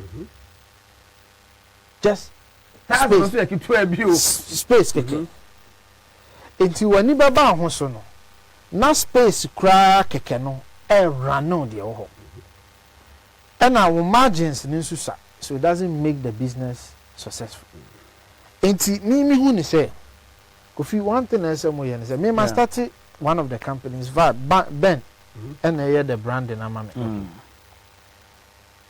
Where a buying would take key interest in making sure, say, ye boaman kofwa seti companies wo Ghana ha. Workers near Juma wa brochiri. Into uti Ghana ha. Uko sorry na uko Juma. Ura office or laptop or BBA. But we Juma Microsoft. Yes. So company A, a friend of Kofi Mensah company, and Alpha Wo Gordon, as a data analyst, as a coder, as a writer or whatever, graphic designer. To Soriano Pa Oko Kofi Mensah company, you are an employee of Kofi Mensah, but projects and assignments are in Nano. Oyama Microsoft. Microsoft bet Kofi Mensah company in dollars. Na Kofi Mensah as a son with 12. So we talk about forex. So imagine say within the next 2 years and now 3 years you see Kofi money. Say Kofi mo ye deliberate identify maybe at 20 BPOs in this you start. And Kofi, I'm really challenging you guys. Mo identify 20 companies a year BPO centered. Na mo empower mo sa you start here by mo make sure so many the right say mo betimi cry your friend be aggregated space to make me up one big space to say Accra Digital Center. Na ma share my different BPOs. Na ma electricity them, ensure them, connectivity them, BBR them. Go on, I'm telling you. They can run 24 hours and each company can employ 1,000 people. I see. I'm telling you. Doing call center, doing every from menial to high level talent. And within the next 15 years, BPOs, they to me offer at least by 15% of our employment space. Wow. Because the thing is that COVID has made virtual work no. Yes. Me starting my company me starting. Already we got some interest here and there. But the startup capital here a bit hefty because we hear laptops be about 20. So on the setup everything. Enti me say no 10,000 cedis no cry enso to start up. So other than a company like that no me are limiting it to 10,000. You the 10,000 be man no ntimi fa ni bibia. I mean sorry me 100,000 ntimi ni bibia. Ti na make us a Kofi munya deliberate. Omuma mani eagle eyes. But say that comes to the question I mean say because other than Mompe company say yeah share viable ye projection just say the next 6 months over time employ nipa about 500 it will be deliberately no we nya 1 million Ghana cedi buy for man me you say na me fa man you me fa answer question okay the mo kan no bro yeso I say you start no mabunu you start mabunu start bibi the Kofi can a business process source na equivalent to strategic aqua industries ya targeted for testers industry say obi large scale testers support under agwa cross sporting or exporting yamako US o man 2 million 5 million 10 million which man for nipa 2,000 more aka obi a big pharmaceutical company o man 1 million through DBG mama say ni say no which man chance say ni na ekoso and the Ministry of Trade in Shishaye any development bank Ghana na omampani e dey abase emfa long term patient capital at low rates ema industries any spaces akese because what I always term it is say the support for the private sector, the stimulus package for the private sector has been tiered. Like I say, any day enchichemu. Okay. You what tier 1, you what tier 2, you what tier 3. They could be can here tier 3, and it is very very important. Into where Ghana case document na a pro COVID revitalization program say any be stimulate the economy na me grow. Sanchi sheni na wo. Say under Ghana case you provided the conducive environment for business process outsourcing companies on between you provided offshore job opportunities, you know, and remote job opportunities for thousands of youth. And the here say you be prioritize na sikana you say they to development bank Ghana omampani photo sound for akobo so ayachichem. I agree say somebody 500 million be at. See development bank Ghana has established a 500 million special credit program, DBG Emergency Economic Program deep to support businesses in agri-business value chain over the next 5 years. It's almost selected poultry, selected rice, selected cereals, pharmaceuticals, manufacturing, tourism, testers, garments. Into we know, hey, omo do kakra. Okay. Yes, obe 10,000. 10,000 here do we live on na. Obe so ye container here baba shop onye adwumenti ore na obe den ebe start. It is a BPO for no so wo omo tranche bi, omo bag bia. Sa eno no wa mo wallet. No mbukuma ko yisa scanner every area be support o mde say ehia ne say sa priority sectors ICT pharmaceuticals ICT no BPO digital economy dey ho kan Ghana ka escort document na sa brofo kama drive growth in Philippines ni India no ma omunya North American jobs any Europe jobs omu ya obi any a multi-billion-dollar industry or it employs over 10 million people in India alone. The model is there. No, I started a credit data center. Yeah. By starting any African, I wear it. I am. And they say more cheaper spaces. Okay. I bit me they are critics and say American can remember show. Nipo boni din kan won bia afi no mo de aba mo be ya adwo no be yo American so aba. Nti the here say scanner ya ring fence say they call to development bank Ghana na afia empanifuo no. Whether it is pharmaceuticals, whether it is BPO, whether it is ICT, whether it is agri value chain yamana scanning ko na say dey use ezem e dey aye 1D 1F ezem aboa pa na am yenya ene companies be bra omo ye into production under 1D 1F sa commercial banks omo ba participating financial institutions under DBG so making sure say scanner ko sa strategic industries we mo because omo perfect ni great and a job creation potential no so ye den high talking about exem omo also my finance 1D 1F bebree ama ne bebree etimize inkutu possible process aye na package ne kama omo ebeye ibi omo the Tuesday market etinyame adma next week on baby we Tuesday market on Thursday production there say nyame adma am ye djuma pe am ko Facebook am hwe message aba hon mo Adumba Debra Amponsa was a good evening, Gordon. Kindly greet my boss, Kofi Ofosu Nkansah, for me. Full Soldiers President, thank you for the explanation. I hope with you I can start my piggery. Or no, they are about piggery, so say local livestock. Nana Otabe was a good show, God. Greetings to the Full Soldiers President, Kofi Ofosu Nkansah, and now understand the you start very well. My boss, Kofi Tonto, is on fire. Musin Khalifa Kamil. And I didn't buy and Isa Nasser Dino so money trip from Tamale. Unified or what was watching you live from Achimota School and I didn't buy. When Pejam one at the academy, 15 minutes a day, I mean to make convince Anche. Sir, for the academy, do you agree, sir, man? My one at 30 minutes. But the academy mean you come. Okay, almost you be 8:10. It's your man bear 5:10 minutes for wrap up for the academy. Okay. Enti Gordon and she no edoso. Mabrunia ma obusa in budget no. You start in free where the American trust ye economic enclave na ye be no. And only focus on agriculture. Agriculture and both crops and livestock. Enti as usually between us usually pond there no ye rice we are near be livestock account. Na grains they produce no be crop feed the livestock. After under the same economic enclave under Ghana case, Madam Eva Utia Mitchell, on the director of Dano Ministry of Finance. National Service for an implementing agency. Between Kumawuni and Santa Chamago, Miami Krum, and Osajas as a Yantamati, engineers and Guso more clear. I ain't to be any by a call for application. I'm a Mabuna Orina as a whole in toast, any a bro. Any bid that's all you're interested. Crops say you need a any livestock account. Okay. Poultry, no, because I said we please importation area. After you think you are just as well. Savannah, Central region. It is our 5 regions when they started. The idea is that by the time I present for the buffet, any economic enclave, a great economic enclave. Between Agubo and a hormone. Yes. Constituency. But Maja Sassano. Yes. Meme person baby, I didn't may. Yes, as in Wajuma.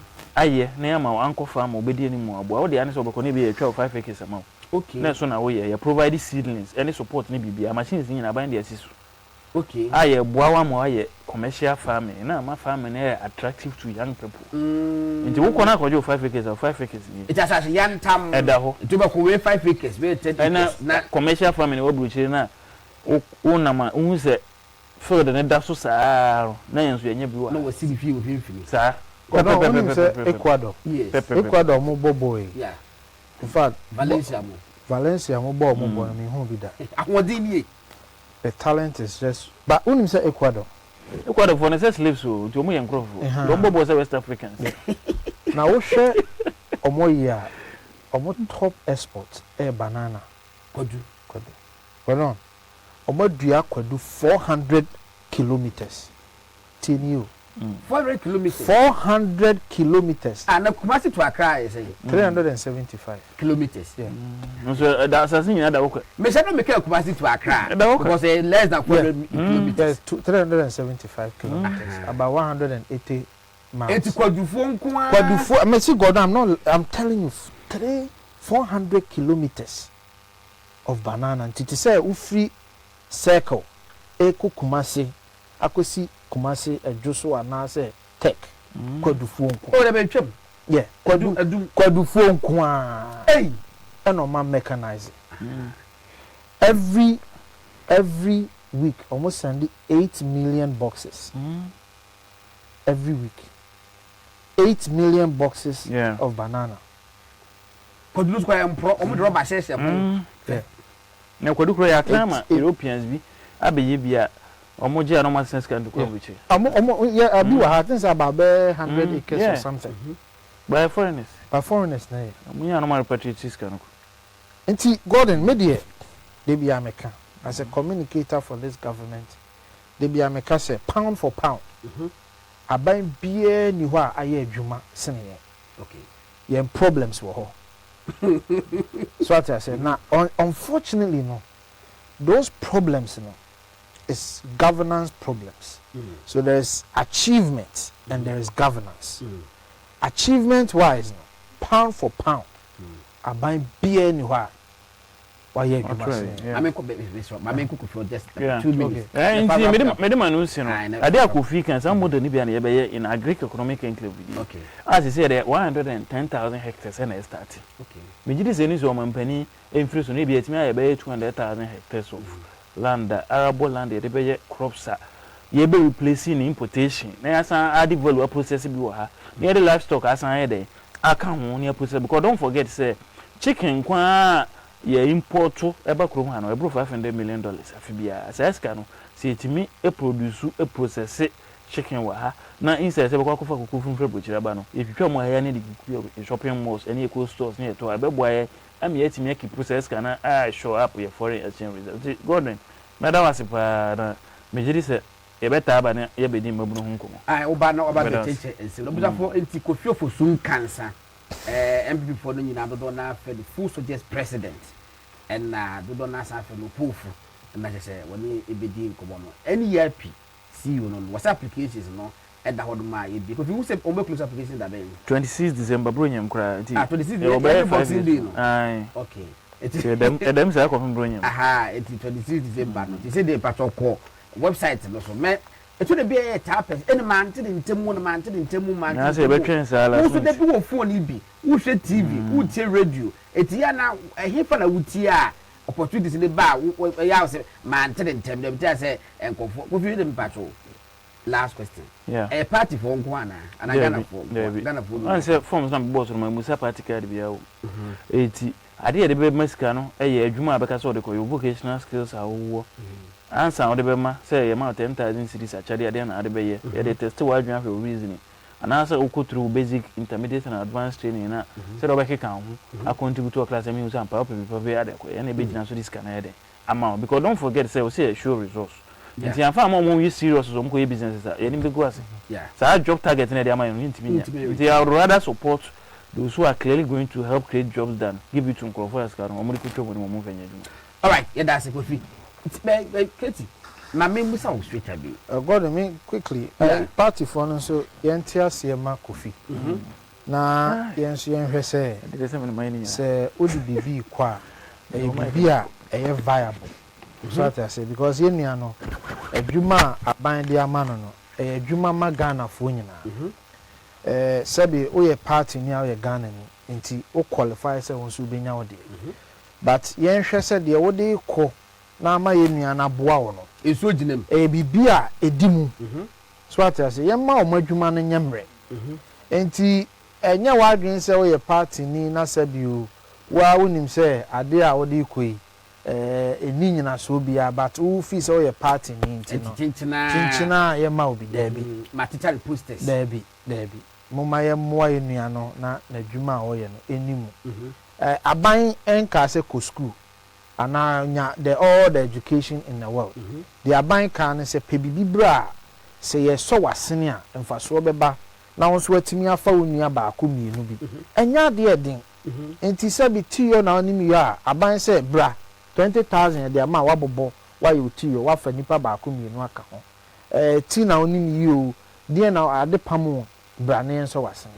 Menyi ni se we ya ade a den a ese kwabra ni bi ko sheto krom say ye man sika no fa nkotwa nanum speed dey yesrem say yes ye pese ye break the 8 the youth and be me break the 8 okay so as I say Ghana for benya adwuma ye and be me break the 8 enti won so contribution a obetimi aboa me break the 8 ni say obeje moa ne kakra na wo de aye bibi na mfa so aba no ama wani akome moa me se me pe say 100,000 na menya yes me die bibi na say sebi BPO company am starting say nkra be say enum kra na me de be start here say na laptop 5 kra na be start now they are starting why not so at least my Ghana for mebunu enum yeah so that say sa na say ye na ye de boa now wutie se de Kofi ekasa ene enema ewo ho no munisika busafo behia na motida ye adwuma technical vocational yi waka ho asem na bebe no do na so ye ebia adwuma kuaye me pese be busa question back about me can say the orientation of the Ghanaian youth towards entrepreneurship anaasɛ bi a employment anaasɛ bi ɔno ankasa ɛyɛ creative no watima yɛ bibie wawie school ɛnam so wawie legon ne deɛ kyenkyena ɛsɔ no so kɔ ministry of communication ana finance ministry saa na adwene no agye saa so deɛ a banks na ba rural bank kra wɔmpɛ wɔ ɛsɛ ɔkɔ banks akɛse ne bi obi deɛ no yɛ ne one leg ɛna wɔno so wɔntima awie JSS enti wɔno so ana adwene sɛ JSS amantima awie deɛ ɛne ne mesrɛmu ma awie JSS deɛ ɛne gye sɛ deɛ mi wiasia no because mantima awie JSS no akɔ secondary school akɔ technical school bi anaasɛ tertiary institution eti ano so mi wiasia no Kofi question basic bisa ne say the one to me school the one fit me we school say na yentimi fire dream enye hu say enye abadwuma akọ beti ameni pa yeji opportunities no wo hodo mo say me yen di ho nkomo. I think so Gordon it goes back to the orientation I can wan say they di kind say Ghana for mebunu ayetete omo John F. Kennedy can say, you say, during the obetimi aya ma woman, and when the woman betimi aya ma.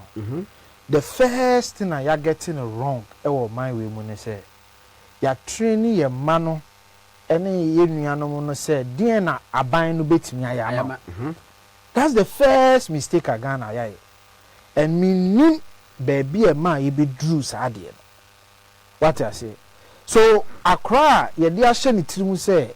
Esa aban ye bibi ma esa aban na show esa aban na ye bibi a ma no odidi ano de atofom if you say esa aban na befa what did they make but you see me kwatena abrochi nimdi a me nya wa abrochi ni say se wodidi a emfa ntofom enye se aban timi nyo but who Ghana ni ana who American ni who asudie say saban betimi aye mpa obema ban adwuma yeden ayemre it when it comes to law enforcement unim de ma law enforcement eweke se ehemra say ye ayewo edem ha nyina ma obia nsori a na obia ntenase a de be ma sa amra na ye adwuma se nipa edu na wa ha enipa du no emu ba nwotwe baji atum se ye betena se ba se nipa du ni nyina sori a emra no anya adwuma because enforcer no chese wode aba na wode BBC so yesu ye nipa ba se nipa du no mu nwotwe ka se ye sori ye betena se na mienu sori a ye ba boa ma mienu na awamo asori no asotwe bi ese ye den ye de mom no ye de amom ba Ghana ha no enipa nwotwe be sori na aka mienu enti mienu no na omo no right now no na ebe force nipa nwotwe ne se montena enye yi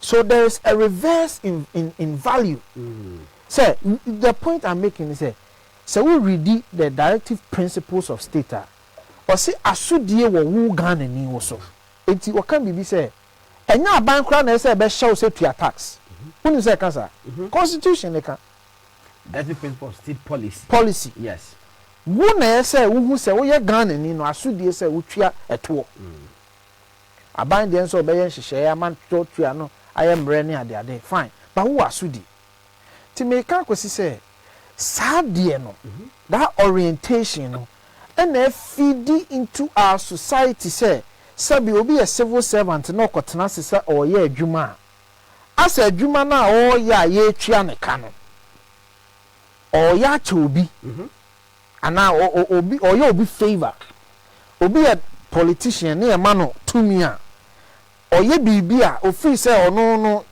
na o ye Ghana for favor one of them oh who ni say asudie ono na ye Ghana for and it doesn't end there hey neighbor obi say Gordon tell Kofi that I'm waiting to hear something about my issue.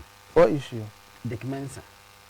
What issue? Meaning, if you want to say, be as a mobile. There be one issue, meaning issue. Hey, Lanky Dick, what's it can I say? Oh, yeah. What's the issue? Who issue? Okay, but unfortunately, and to me, I'm budgeting. Yes. But you see, so the point is, Gordon, say and you see the issue no cry na make no. It doesn't end at the public space. Dabi. Even at the private sector. Say oko na nkofo bebre kan. And our politicians I say, but maybe better Ghana 2 years consistently me tik room han. And I mean who say every facet of our society is corrupted. Yeah, your politicians. Your politicians. Gordon, who would way? We wait me trust Ghana in the hands of footballers, football or more football managers. Dabi, me. We wait me trust Ghana in the hands of journalists. We need more say we bet me trust Ghana in the hands of Asofofo Ghana. We need Asofofo. Dabi. Entertainers, they say musicians. Yeah. Can you security agencies? That's the question. So question is Ghana for Buza and Honze. Can we trust Ghana in any other hands except for politicians? See, Ghana free politicians. Give me one institution, chieftaincy. Let me trust Ghana in the hands of chieftaincy. So it should tell you something. Say it's not about politicians. It's about the overall orientation of this country. Go into the private sector. Even in the private space. Implementation issues. You need have phone companies, telecommunication companies. People. Gordon, me Fred Gordon. Yes, a phone switch off. Phone also. Wow, phone kuta. Yes. What to internet? Utifie. Internet no buy ma. The inefficiencies cut across. But the only difference is a politician here, this is Amano. And you know we can hold him accountable, hold her accountable. But the point I'm saying is that it is the human resource that develops a nation. Okay. It is not the natural resources. The natural resources are a conduit, a kwanya, de faso. But it is the human, it is the Ghanaian, and the developer Ghana. It is a Ghana ni na oti Asare. Ghana ni oti private sector. Ghana ni oye entertainer. Ghana ni oye footballer. Ghana ni oye sofu, oye traditionalist. Se enko ya, baby adini beshibia enko ya. So you see, there is one thing. Implementation of ideas. So you realize that you can craft or curate a very beautiful idea. But when it comes to implementing the idea, now a problem. So we need to go back and reorient the people. We will go back. Well, no dear. A honey bibia mimi free say. Leadership then comes in. Okay. So what I say, leadership comes in. Say, okay, let's start from our education section.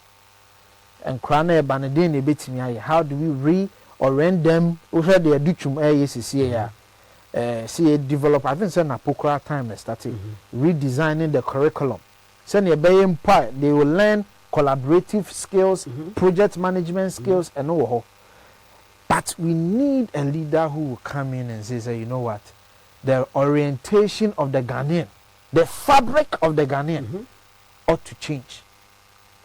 The polity Ghana ought to change. The mindset ought to change. And yes, Masa, ye beko atwaba ako. We see development, but the pace, that leapfrog, that paradigm shift, because it's of leapfrog, it will be tortoise.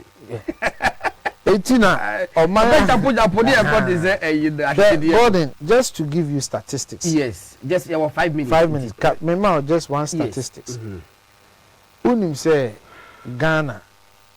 Akwanya yewo nyina is about 96,000 kilometers. Road network yewo nyina. About 96,000 kilometers. So 96,000 road kilometers. Every 6 years and every 5 years 6,000 kilometers ebeka.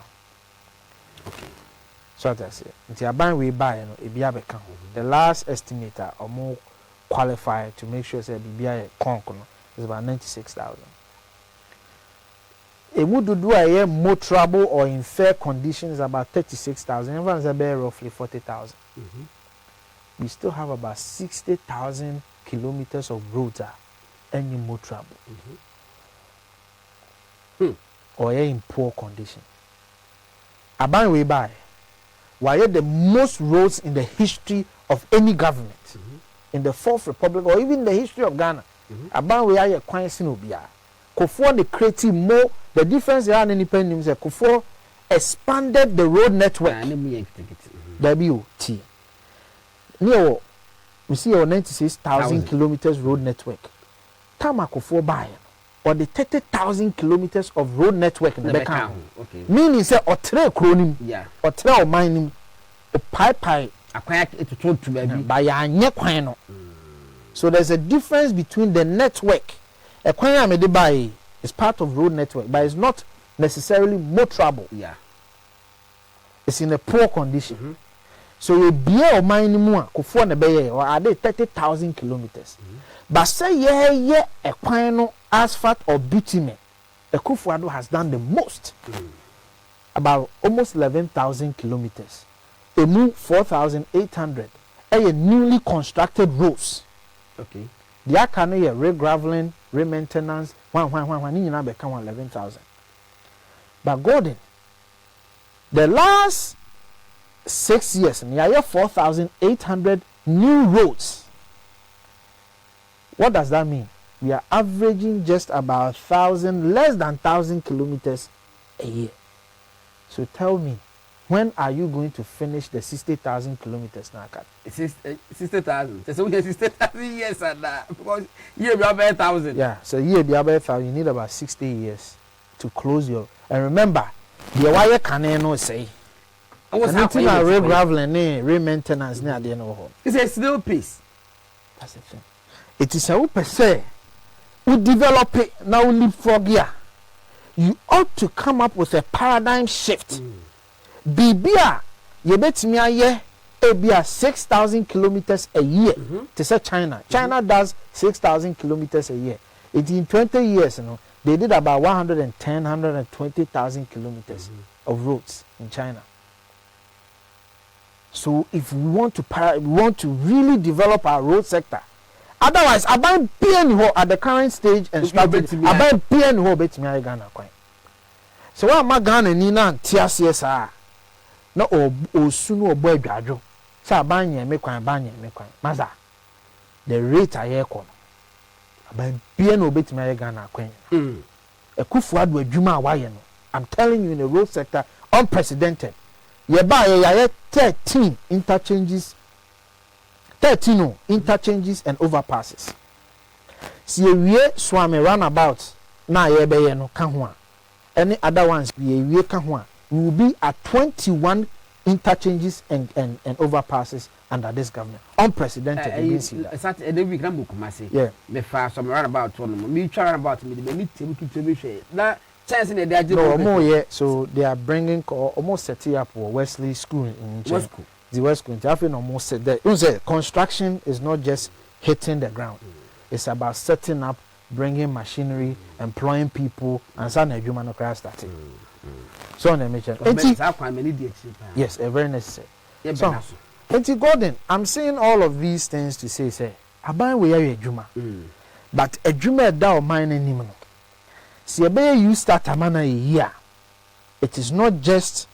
Sika they money train and untina ebi ameni Kofi mu be agree say 6 week training now mo dey money is very necessary because they need to reorient the people who are going to take the money. About bookkeeping. Bookkeeping near the NTO. There is technical training. Yes.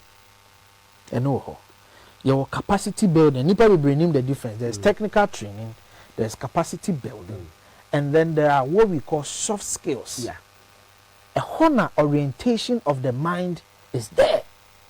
And the Kofi function says 6 weeks in 1 week crown on working on the mind.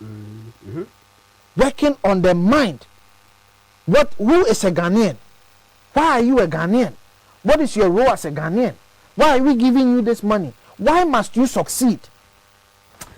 Ebani ntino je say nyame aduma da che sa pebre na ya ma Kofi Tonto betrase na ya nko budget ni budget no eno ama making kan budget na so wo na wo so ma no want to be 40 pages making kan ni nyina gu mitri ma wi godon na se nyam na me da me kase be one last education na me kase be dura no one last education ma me fa ma Ghana for ne empon unim say budget na ya aban hwe expenditure aban say we spend 205 billion Ghana cedis on no your total expenditure okay your total expenditure 205 billion Ghana cedis almost 74 billion I mean 74% of that 205 billion ekoye niema 9 pe 4 ti dey make you okay 205 billion almost 74% ekoye niema 9 pe okay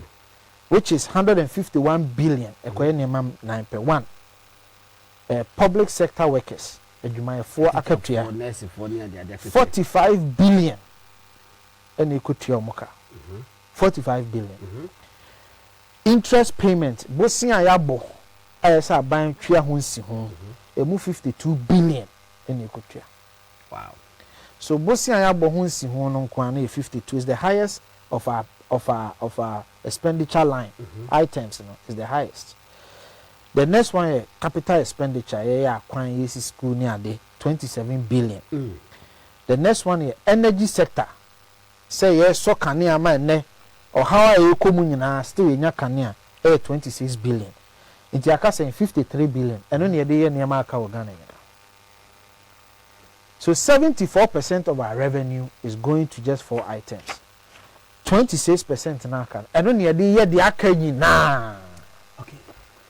Kofi nyame ado next week so me that we are say. It is say ebreno e wase de akrompa e kwan no wase de akrompa e koso obi aboboa no obusafo eti bechem e oba ABC TV so na e de komo nyina abeda wiye for the meantime Kofi Ofosu Nkansah see you NEIP e beta se me di komo obo website ta betimi akodo akọ fill forms nyina na 10,000 100,000 so ofiti se wonya wonsa aka na me no Kofi Tonto so aba betina se na enkwana ka ede papa time nti no 8 abo aba 8:10 ya just ya fa ho kwa be 10 minutes po asan nyame adoma next week ne be hwe se ebetimi enya Kofi bi ma ye sorry production no so na ya ko nyame adoma next week ebesi fa be god Asare-Bediako aboaji bibi fo mi no na ka be boy na so no kwa meru nyina na ahenkan e be boy ne ye di bibia e ko so prince ebutu YouTube no prince but this YouTube no want to be anko you are there's a query on my bit answer. Now we are next week. But production query meeting I say ya wada exam for a year Tuesday market on Thursday. Ye query production meeting. Say beba e be mo aso ati meeting akọ pick the live. Na me aduma e be share that. Good night.